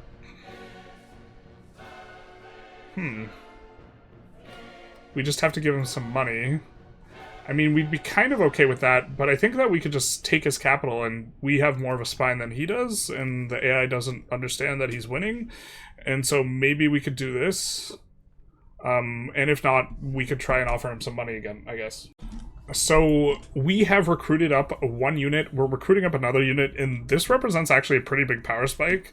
Oh, is this not enough? It's not enough. Well, if he's not sieging us, then he's not sieging us. So he resets his siege, so that works well enough here. And over here, he just marched right into us, and then didn't have any morale. So he got there fast, but he did get defeated. He will come back down, though, so we are on a little bit of a clock in terms of what we can do up there. But if this guy wants to just continue to try and split his army, we will continue to punish the split.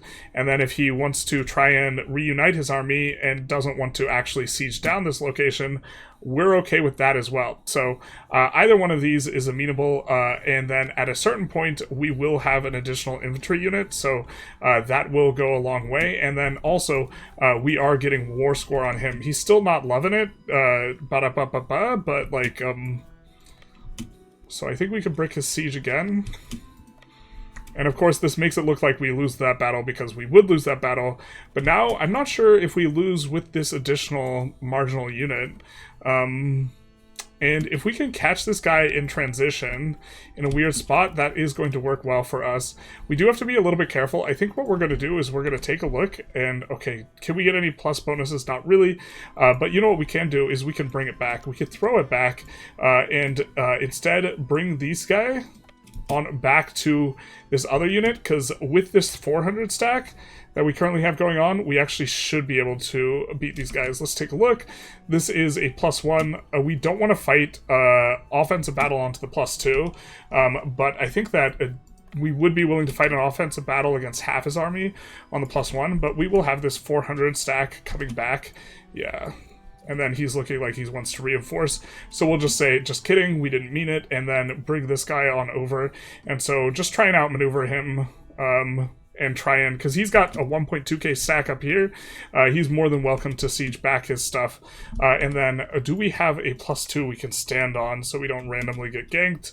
Kind of not really. If he wants to cross onto Kilwa, I suppose he is, maybe he's not welcome to do that. Let's kind of bring it back, because we do really want to get these extra guys in there. Because I think that this includes our kind of better unit here. So we'll head back towards this way and try and link up in Lindy. And then if he wants to stop sieging repeatedly so that he could have this battle, then he can do that if he wants. He is going to be sieging the capital here, though, so this does represent like a little bit of a clock as he comes on over here, and it's going to be a offensive battle, or he's going to get +1 on the dice here when we attack him while he's sitting on the capital, which is not ideal. But do we get back there in time? A little bit of a stressful kind of war here. We do have 50% war score. Oh, and he's He's like, you know what? You know what? I can't win this. That's perfect for us. So we'll decide what we want, but he's over this war. He's like, bro, I'm full occupied. I don't want any of this. But he has this 1.1k stack and this, 800, 1800k or 1800 units. He has a loud car outside, but it's not enough. It's just not enough. He doesn't realize that he's winning. Well, kind of. We can really outmaneuver very easily by virtue of having a bigger navy, which is one of the advantages of just kind of these naval civilizations in general. But, like, we're getting occupied over here, too. Yeah, it's good for us. So I did want to note that we've actually been getting decent constructions from our estates. We see sand pits coming up. We see sand pits, clay pits here. We see clay pits here. And so overall, this is actually pretty good for us. And we are very close to getting the price collapse that we want. I think we'll actually build a road from here to here. In terms of the first road that we actively build if the AI is not building it. But currently we're waiting on the lumber price collapse. We just need a little bit more lumber. I think that this is not done employing up yet. We could even try colonizing this. I don't think we do that just quite yet. We put in some more lumber mills. I guess we'll put in another lumber mill because we are sitting on some money just kind of waiting to get to the point where we can kind of build these roads. And we've decided to add lumber mills on top of the cotton because we're not going to urbanize it. And so I think that this will be a good enough place for it where we know we are going to want quite a few levels of rural buildings in order to make full use out of them. So I think we'll actually add 2. And between these 2 and the fact that we're already burger exporting some of the lumber, this should be enough to bring the price down. We can actively export it as well, and if we actively export it, it will actually drop the price further relative to the burger export because the active export will count for less orders in the market, and so it will lower the effective demand relative to the burger thing, which sounds like a bunch of nonsense, but to be honest, it is kind of a little bit of nonsense. So we could move... That's just not moving that's not moving very much of the lumber here. Are we just not able to move this amount of lumber because the burger export is not being overridden here? And maybe that's what's going on here. So we see the burger export come down, and then our export of 0.5 of the good. Okay, so this should help to bring the price down a little bit, and in particular, the Middle East should be wanting for a bit of this. I think we did point out the texts we were researching, but looking forward to see if we can range the Alexandria market just barely here, and expecting to see the lumber price start to go down because, or in fact, it has breached the slightly negative price. You can see the effective supply and effective demand, and if you do the math on these relative to the buy and sell orders, because the buy and sell orders are equal, it is a little bit more effective when it is a manual export versus a burger export, so that's why we kind of push that. Let's see, is it making money? Let's lock this in as well, because we do want that route to maintain. And also, we do want to do trades with the Mecca market anyways for institution reasons. We can see that the Alexandria market has not yet achieved any of the institutions, but when it does, it's probably trading with the Mecca market. If we take a look, if we take a look, it is trading with the Mecca market. So if we trade with the Mecca market after they trade with Alexandria, that's going to be institutions for us. AI is just absolutely starting to put in an enormous amount of roads here, actually. Road coming to San Margo. Road is coming in here to Tungi. We have a road coming in here to Mabinga. Just so many roads coming in. I wonder if... I mean, I know that they care about what price is, but apparently it seems that us dropping the price of this is at least helping, it would seem, for them to...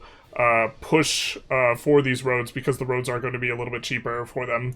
Tolerance of True Faith is kind of okay with us, especially considering, we like monthly legitimacy. Until he dies? Until his death? Now we actually have so much of the legitimacy flat modifier. We are investing 5.59 gold for just 14%, and the rest of this is covered by flat gain. And so that's really, really nice on our margins here. These are starting to get cheaper. Let's kind of just highlight it.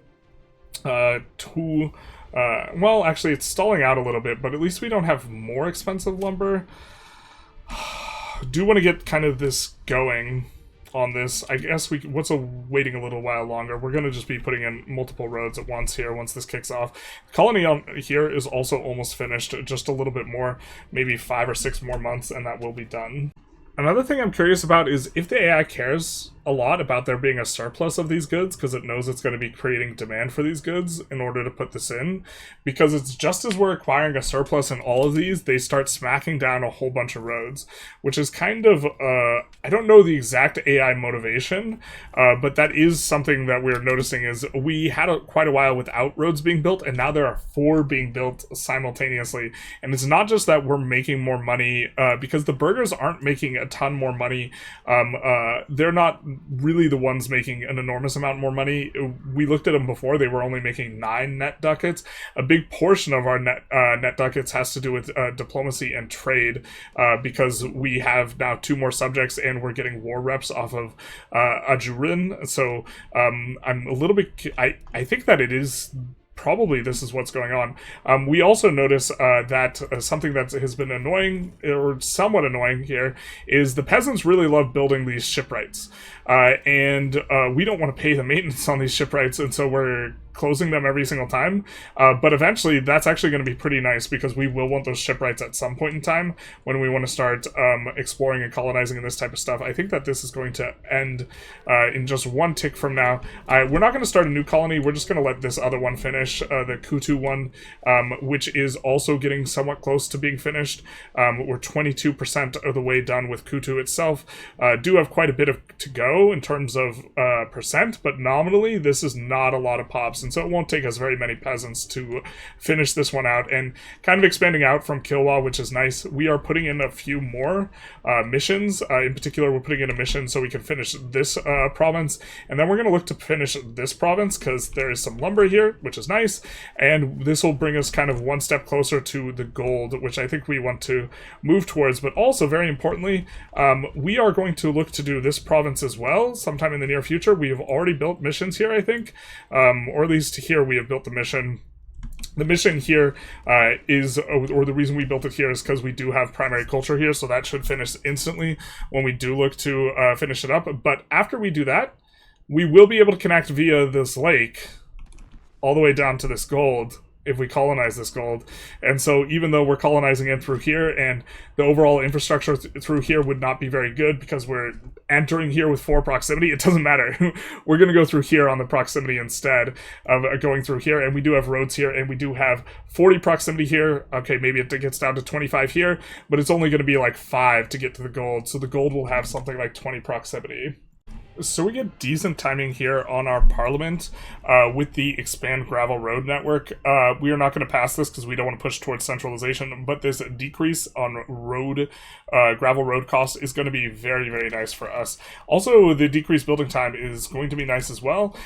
We can see the roads are starting to come in, and also when we take a look at this, we can see just how polarized the proximity situation is regarding those, because we are not just getting the flat proximity, we are also overriding, oops, wrong buttons, we are overriding the penalties that we are getting here, plus 25% proximity impact, but more importantly, plus 50% here.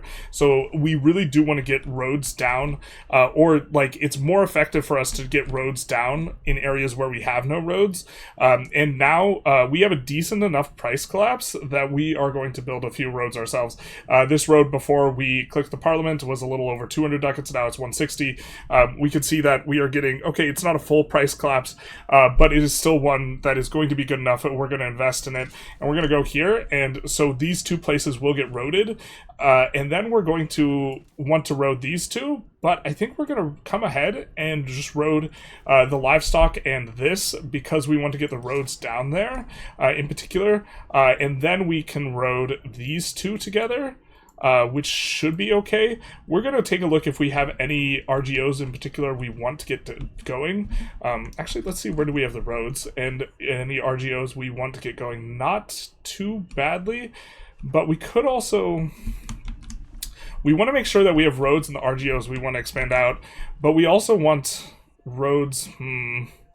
we don't want to overlap, so we don't want to, this road is going to be coming through here, so we don't want to put another road here because it's not going to be as efficient for maximizing the roads we have on locations. I guess we're just going to come in here and road here. We're going to leave this place unroaded, and then we're going to come down here, and I think the medicaments, or the, this is going to be our first kind of gap where we can hit 2 roads with 1 stone, and so we're going to come in here and do this as well, and that is going to be our road building. But we have a ton of roads coming in now, so kind of checked that off, or check that box rather, in terms of what we want to be doing. I think that we can add, yeah, so we can add here also a mission as well. We do have enough money for both. We were kind of saving just to see if we got a really good roll here. But we want to add this because now the masonry price, the lumber price, and the sand price are all going to skyrocket. So we won't be building anything for a little while and just letting our bank fill up instead. So this General's Bothered event, this is the event that will only trigger if you have over 50 naval. We do, and so we will get some progression there. Also, we are considering, and it feels really bad, but we're considering going Harbor Administration now. I think we're just supposed to wait. We would really love the 10% dev growth. This is more valuable considering how many malices we have on the net. But I think we're just going to have to hold off until we get into the Renaissance institution. This is the moment of truth, and the truth doesn't hurt this time. We can range Alexandria, so this is going to be big for us, because we will be able to pull any institution present already in Alexandria, and we can see, hey, Renaissance, speak of the institution, it's already present in Alexandria, and so we will just need to put in a bit more trade there. But in particular, since we can spread this, now we need to shift some gears a little bit, because, okay, we have no books. We have no books and we have no libraries, and this has not been a thing that we've been able to push. To be fair, we can't push it right now because the masonry issue. And do we have a good place to put masonry where we have either... No, we don't have any... We don't have any either clay or stone. We have stone over here, but we don't have access to it yet. And so we're not going to have very good places to put masons. We need to wait for all these roads to clear out before we can build this. But we're going to push for libraries. That way we can spread institutions faster. Would not be shocked to see some of these, just in terms of the auto trade, rewrite. There you can see we are trading. We are actually arbitraging in terms of the auto command. Look at this. We are importing from here. We're importing from here the spices and then exporting them to Alexandria. Both routes are very, very nice for us, bringing in 4.6 spices and then exporting 1 trade cap versus worth of spices, which now the exports are going to also spread institutions. So this is going to be very, very nice for us. And it's up to 1.9 ducats. So we could even take a look, and we should be spreading institutions now. And we are. Not a lot, but it's the thought that counts, right? Well, with institutions, it is the thoughts that count. That's why they're institutions. And we're thinking Renaissance. We're not thinking Arby's, except now we are, and we regret saying that. But we are going to be starting to spread the Renaissance here, and so because we are getting some spread going, we are going to kind of want to do the things. Now, to be fair here, we have, I think, probably finished the push towards communalism. Yep, we have finished the amount we can push towards communalism, and we are saying that because we would like to revoke here the payments. It's only going to cost us 50 stab from here, now that we are getting... not going to need that much amount of stab. I think we're going to kill the stab payment a little bit, pay for a little bit of stab, and there was one more thing that we wanted to point out, but I have forgotten it. Oh, that's right. Now we can go back to the old tree, and we can go for the institution growth. Which is going to be quite nice because we are no longer caring about increasing the power of these guys. We're also going to want this. That's going to be worth it for us. And the maximum RGO size in rural probably isn't going to give us too many marginal levels. We could go for tolerance of true faith here.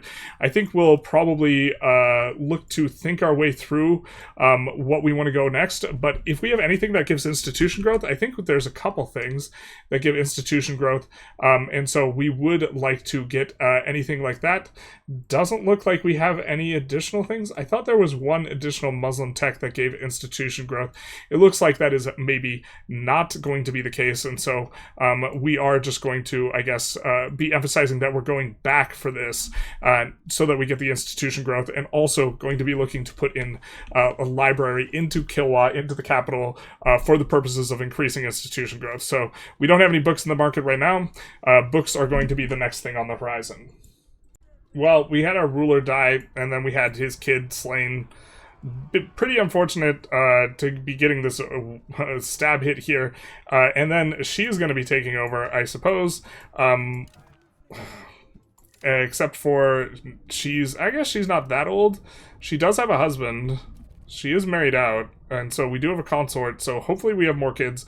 But if we don't, yeah, it is what it is, I guess. I don't know. So we are going to test something regarding these missions and colonization and the way it used to work and the way it works now. So we have Yao pops here.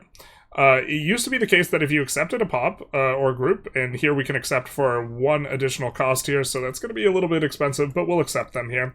If you accept them and you get majority religion, which we have here, you colonize instantly. So we're going to see if you colonize instantly. We have a save right before this. If this isn't the case, we're not going to colonize here, but we do get that. So this means that now, Yao, we will be able to colonize instantly as long as we get the pops converted. And so we are going to go out of our way to build up these missions. And so we could start colonizing here, for example. I don't think we have yet a majority here on Sunni. We do not. And so maybe we want to wait a hot second. But we won't have colonies in these back 3 locations, missions, but we have missions here, and overall this is a really low pop. If we could get the right tool this is a really low pop area, and so this is going to be a reasonably fast colony if we're getting both of these instantly, and then we build up missions in these two, get them relatively short order, and then a mission here, and so that will be pretty quick. Yao's not necessarily the best one for us to have accepted. We could have also accepted these guys, but as we kind of supplant Yao to some degree, we are going to be in good shape. But this means that we probably actually even want maybe extra culture capacity, because we would want 2.89 so that we can go after these guys. And so a little bit of kind of a mixed bag in terms of what we want to go for.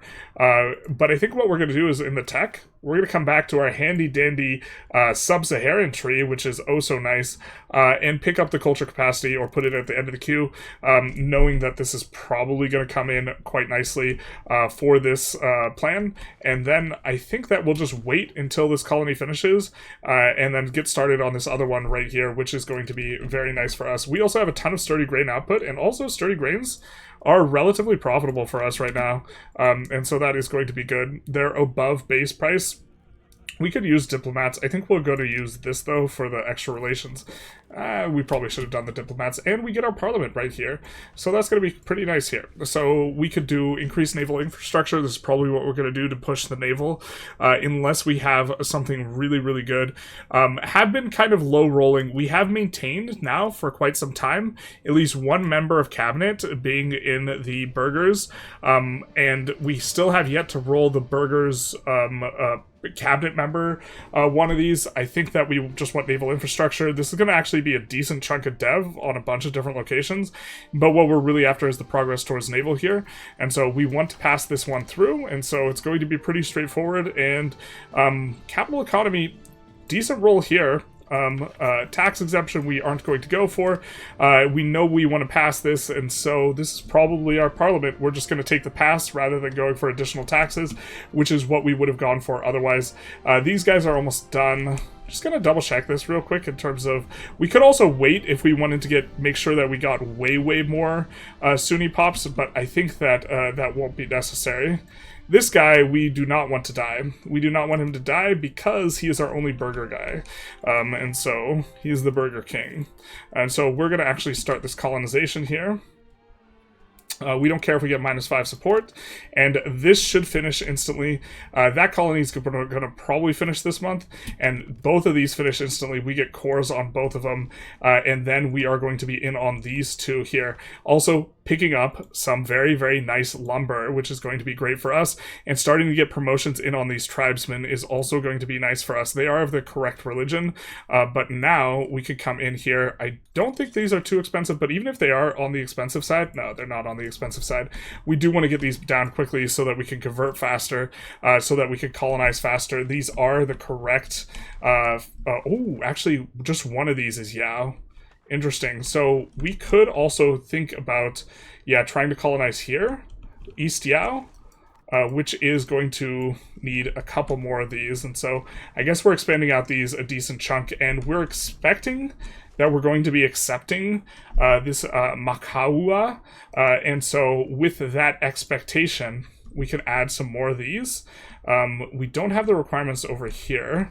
I think that we don't have an adjacency is the thing. And just checking, we could maybe get one down here if we could click the buttons correctly.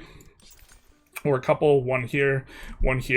And so we're going to expand out the missions quite a bit and colonize out this area in pretty short order. Just kind of wait for the ability to insta-bink it by virtue of us having over 50% of the right religion. And so this will really accelerate our pace on the colonization here. We roll up a gentleman with a double bubble on monthly research progress, but also the expected cost of court with so much flat legitimacy that we're getting is going to effectively be a lot cheaper for us. And so we're going to go for this guy. 10% research speed is going to be very nice considering how few modifiers we currently have on research speed. Look at that. We only had plus 15%, so this actually represents an enormous uptick in terms of our actual research speed that we are getting. Let's take a look at our trades. We haven't put in any active trades to force more trades with Alexandria. We are forcing more trades with Mecca to keep our price of lumber low, but I think we have enough lumber price that we're going to cancel that just because we want to make more money from the trades. And we do see, wow, we're shipping so much of this pepper on over. In fact, where is the pepper coming from, though? I'm not sure who is giving us the pepper here. We don't need legitimacy quite so much. So I think we're going to take the stab, but we also could give out some more privileges. I don't think we've given out every privilege we want to at this juncture. We're doing pretty good on the loyalty, and in particular, we could help out the ulama here. Let's just double check. We are trending towards humanist. I think that we want to push it. Are we pushing it right now? No, we're pushing communalism, but we want to push humanist. So let's change societal values. We'll start pushing towards humanist here, and then we will look and see if we have any estate privileges that we want on the ulema, because we resisted giving them some for so long. Definitely going to have some that will be useful for us, like the rights here, and this is going to increase our research speed as well. Because their approval does inform research speed, that's why we're minimum taxing them, and so we will be getting a little bit more from them there as these continue to come in. And also, every single time one of these finishes, that's an additional 5 dev into our market, so this is helping us to get more stone and clay and this type of stuff. And also, these pops, when they finish and they promote from tribesmen, are going to be demanding things, and so this is overall stimulating our economy quite a bit here. We don't have a full price collapse for it, but we're sitting on a lot of cash. We've been sitting on a lot of cash for a while, and so we do go for an upgrade of making this urban. We are going to be doing it because it has a little bit of harbor suitability, and also it is in the same province as some sand, and so we do want to expand out a little bit of glass here and kind of permanently solve our glass collapse while getting additional production efficiency. We kind of are running low on pops in Kilwa repeatedly, because we are colonizing out from Kilwa, so we only have 17k pops here. Don't have a lot of pop attraction yet until we get more dev. Dev is a really big driver of this, and so this is going to be something that will relieve a little bit of the pressure rather than us just adding glass here. And we considered adding glass for the purposes of making the upgrade a little bit a little bit cheaper here. We also, this is our current roads map mode, which is quite nice for us. We can just connect these guys to each other. other, and this would be kind of okay from the perspective of just making sure that we are negating the effects of the really, really heavy vegetation and also giving ourselves the dev bonus. But I think we're going to hold off here and try and see if the burgers will be a little bit cooperative and do it for us, because they have added a huge chunk of the current road system, so why not let them just kind of add a little bit more. We have been also keeping this dock open, and it's kind of on our radar to maybe build the Kilwa dock here. In terms of looking at our proximity and this type of stuff, we are developing a little bit here. We can build out some more of these burger buildings. I'm not sure if it's worth the maintenance on these buildings just yet, but we can build more, or on these units just yet, but we can build more of these things. And this is also going to create demand for these goods. So it's not the end of the world, because it is going to give us profitable opportunities, especially as we're sitting on a lot of money. If we weren't sitting on more money, priorities would be more important than just general stimulus, but just general stimulus and doing stuff like adding ships and trying to push our a little bit of some of the maritime presence might be pretty helpful, especially because we are getting a flat reduction from our relatively high naval value here, that we are getting a flat reduction. And very importantly, this proximity cost reduction, this applies to lakes. So once we get the lakes going, it's going to apply there as well. So for research here, we're going to go for the literacy for burgers. This is going to boost our overall literacy a little bit, especially as we start to lean into this stuff quite a bit more. And then also, it is going to help with development in locations as we start to urbanize. Not very urbanized right now. I think we're going to go for the flat stab investment here too. That's going to be pretty nice for us. And then we kind of just don't have anything we're too thrilled about. We would like to eventually get to the livestock output and the construction speed, legislative efficiency, and so maybe we go in that direction. I think we will grab the army morale first, and then we will probably be going in this direction if we don't get institutions fast enough, which I don't think we will, and so we'll at the very least just queue up the prosperity recovery so that we have a decent chunk in queue for ourselves here. Yeah, this was just a mistake to build our first urban area here. It's nice that we're getting the production efficiency bonus, but we're just going like too deep in the tank over that. The fact that the sand is here and that this is a natural harbor, it just has like no control. This didn't make much sense.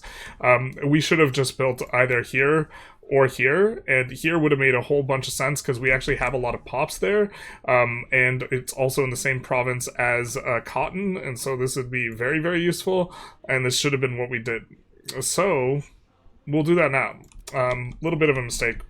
Well, actually, pretty big mistake. It's a pretty big chunk of money, but it will be fine because we are about to get a whole bunch of locations. Just kind of as after a lot of this develops up, we will be in much better shape, and we also do need we get Hajj until death. Very nice. We need a little bit more prestige, and we need prestige so that we can accept this culture, and the acceptance cost for all this type of stuff should be getting better and better for us because we're getting a bit more cultural influence because we started to build libraries, and we're going to continue to build the libraries, but once we can accept these guys, which we just need the prestige to do, and we get a lot of the conversions kind of finishing up here, getting us to over 50% Sunni, which we kind of are getting into that direction, we will be just getting this, everything that's Yao and Makua, we will be getting in very, very short order, and so that'll be nice. West Yao does complete here for us, which means we can, in Southern Yao, where we have Yao Pops as well, we can add another one of these colonial buildings, and so just making sure we're getting the maximum surface area. And I think that also means that we can, put one in here as well. And so spending down decently here after having a ton of money, but some of it is by virtue of us not being very intelligent with our initial spend. We have enough parliament support to do this. I just realized that this building that we have, the building that is the Kilwan shipwright, it's rural only. Oh, that's fascinating. In my head, it was just urban only, because almost all the buildings are rural only, but I just realized I couldn't build it in Kilwa, and I was curious why, and then, okay, that's a little bit interesting. All right, so we are rapidly going to push through 3 colonies here. We are going to go over our cultural limit to do so, so we are going to experience a little bit of discomfort. Accepting these guys does take us on up another 1.8, so we don't quite have the capacity for that, but we're going to do it anyways. We'll be a little bit over, so we'll be getting some malices, not too bad, but with this we will be able to finish 3 colonies really quick. We'll do this one, we will do this one, and then we will do this one, and they should all finish pretty much instantaneously except for a couple locations. You can see here the progress bar is already put in, and so we will be getting a great slathering of colonies here that are pushed forward, and from here we have places that are Bantu still, not Sunni, and so we will kind of repeat the process and put in a whole bunch of missions. That way we can get these places pretty quick too, because they continue to be the correct culture, and so we'll spend kind of the rest of our marginal money on missions, kind of prioritizing places that are lower pop, because these will be a little bit faster for us to get in, but also we do want to get towards this gold pretty quick if we can. Southern Yao, for example, is going to continue to colonize, so we didn't get that one instantly, but we do want to get and approach the gold particularly fast, because this is going to be very valuable for us. Also, cute little thing here, we are tracing our proximity through the unowned land, and the unowned land actually has increased cost somewhere that we're not sure, but here is the price we are paying per segment for ourselves with our current modifiers, 3.82, before we kind of get everything in order, and 0.66 flat reduction from the base 5 is from the naval value here, which we had mentioned earlier, but we'll put in a bunch of missions so we can start converting. Finally, we roll the parliament we are interested in, which is support a mercantile cabinet. Pop promotion speed, incidentally, is actually going to be something we're pretty happy about regarding the tribesmen, but this is what we want, the plus 10 towards plutocracy. Now we just are going to need 5 more before we can flip. We do have to pass this. I think we're going to go support innovative. Incidentally, we have a ton of innovative at this current juncture. We just moved up to 91, and really nice rolling the naval support here on this as well. Ooh, the double naval support. Is this the double rainbow? Can we get a triple? Except for this is going to be the last thing we click, so ooh. Well, we don't want individualist values, but okay, we could go bellicose movement if we want to request additional taxes. I think we're into that. I don't think we're into fighting anyone just yet. We could fight Zimbabwe over some of these like little territories over here. That would maybe be kind of okay, but I don't think it's necessary, and we are kind of squeezed on gold. We would like to urbanize a lot more and add more marketplaces, and I think this is more valuable than us just taking a bunch of land that we're not going to have any control with anyways, and so we're going to request additional taxes here, go for the bellicose movement. We do have quite a bit of padding, things that we can go for being able to make sure that we stay above this 50, because if we get 2 negative events, that would be a little bit unfortunate, but this is also going to be quite a bit of extra tax for us with the extra max tax, so we're going to be making 18 ducats. Feels pretty good, as we will also be getting up to plutocracy of, you know, really high. Of 90. The thing that we're really excited to add is marketplaces. We might switch back to adding more of these market villages as well, especially in areas where we are starting to get some decent RGOs. In particular, the cotton RGO is fine.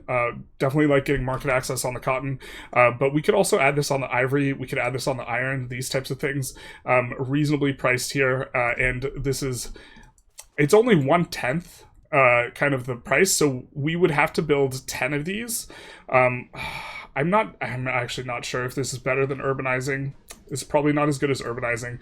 If we urbanize, this will be like 300, so it'll be like 300-ish, and then for like 380-ish, something thereabouts, we can urbanize and build 2 marketplaces, because the dev is relatively low, the pop's relatively low, so we are going to get like 2 or 3 marketplaces per urbanization, and we could do that, or we could build 20 of these for like 600 to get the same amount of trade capacity. I know that these are obviously giving us way more stuff than just that, but this is kind of how we're thinking about it right now, because I don't think our market villages are really earning a whole lot per each. Yeah, they're earning this much to the tax base, and so and we only tax like a quarter of the tax base here, so they're only making us like 3 ducats, and the 3 ducats also increase our expenses at the same time. I really think what we value, well, this is not including the 0.1 trade capacity, but I think what we value is we value urbanizing at this juncture, and also adding marketplaces as much as we can, and this will also incidentally increase the amount of burghers we have, which increases the burgher power, makes our parliaments easier.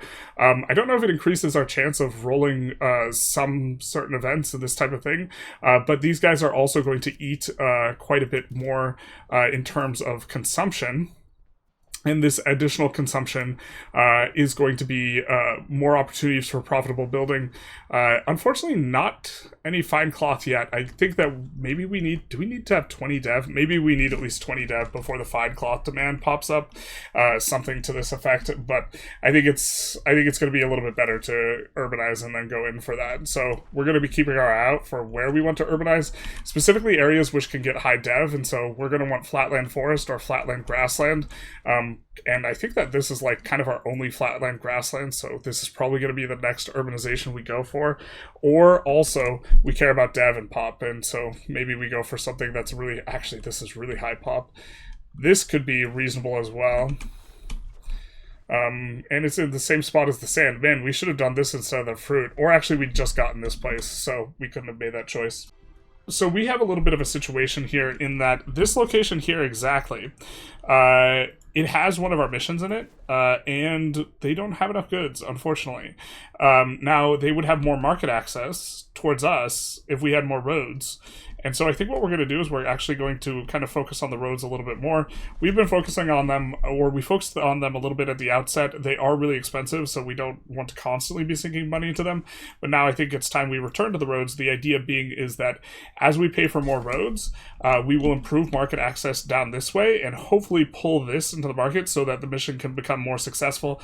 Alternatively, we can kind of be inefficient with our trade and export stuff to Sofala so that there is not a deficit of goods, but I don't think we want to do that, and so we're going to try and approach it this way. We're going to build this road, and then we're going to build this road from here to here, again trying to build one road segment between 2 places that don't have roads, so that we can look to get a decent amount of spread. Also, we do care about the roads from the perspective of the institutions, which are coming along pretty nicely, getting 0.4 on the spread, so that is a decent monthly, so they won't be too long before they are here.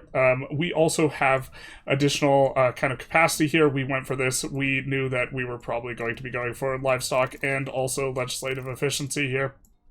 And so we will be picking those up pretty soon here. I don't know if we want to go for expected cost court. We currently have a lot of reduction, but I think we'll go for Diplo Annex cost. We are, oh, actually it's bugged right now, so let's not go for it, where it does the reverse of what it says it does.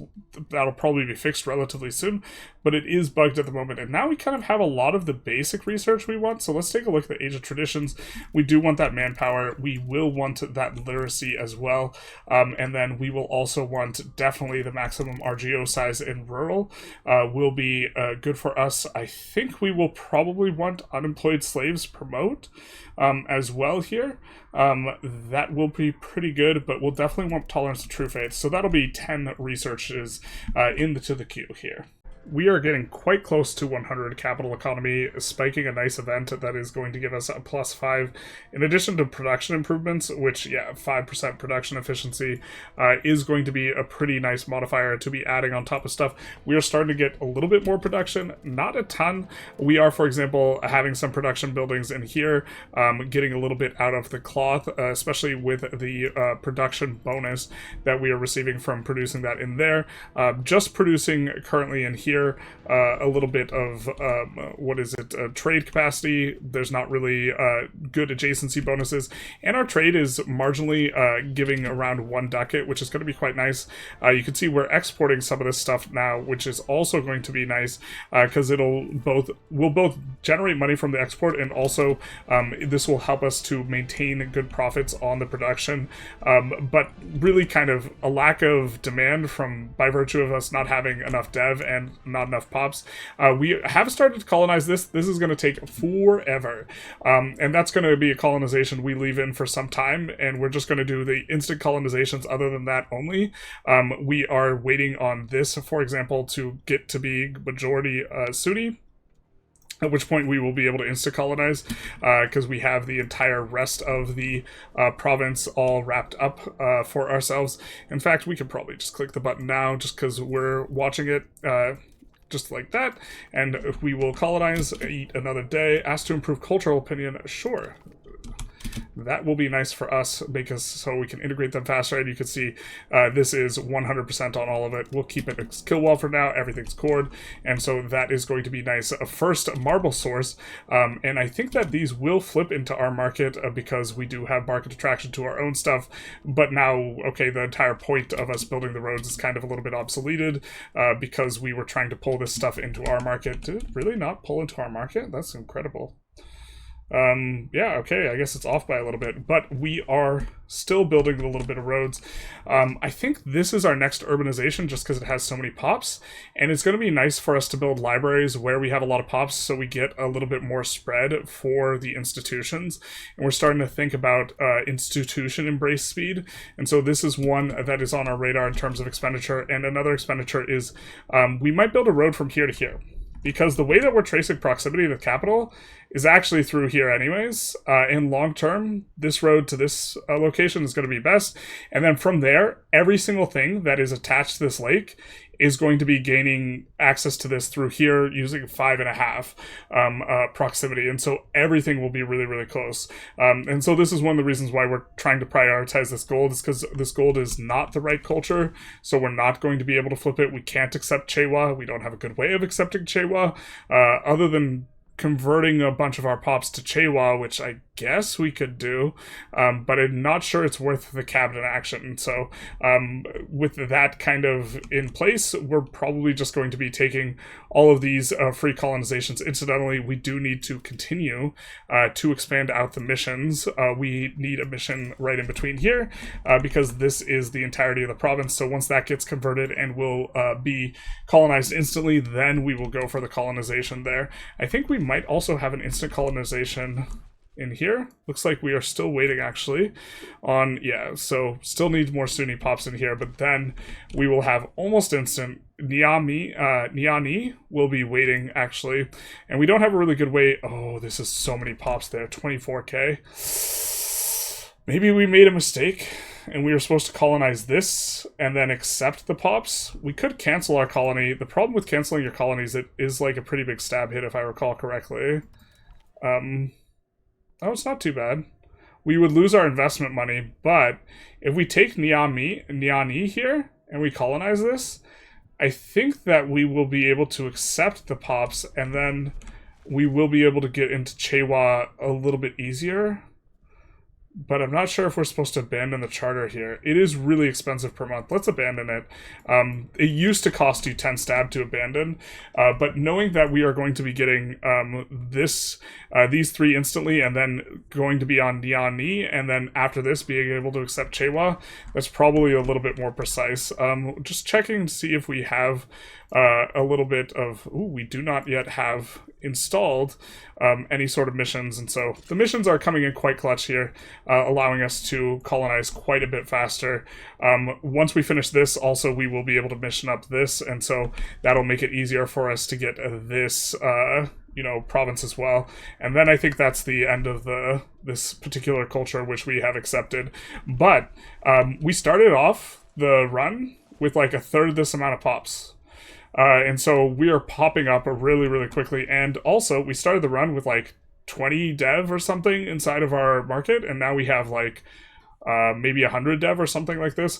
Not that this is the be-all end-all, but are the basis upon which we are like kind of gaining power for our nation is expanding quite well, even if this is a relatively slow start and we're starting to come up on our big advantage, which are these lakes here. So we do conclude up the 50 years, and something I just want to point out is we've been sitting on pretty low crown power for an extended period of time, and this has been a subject of much pain. Our trade income could basically be doubled right now.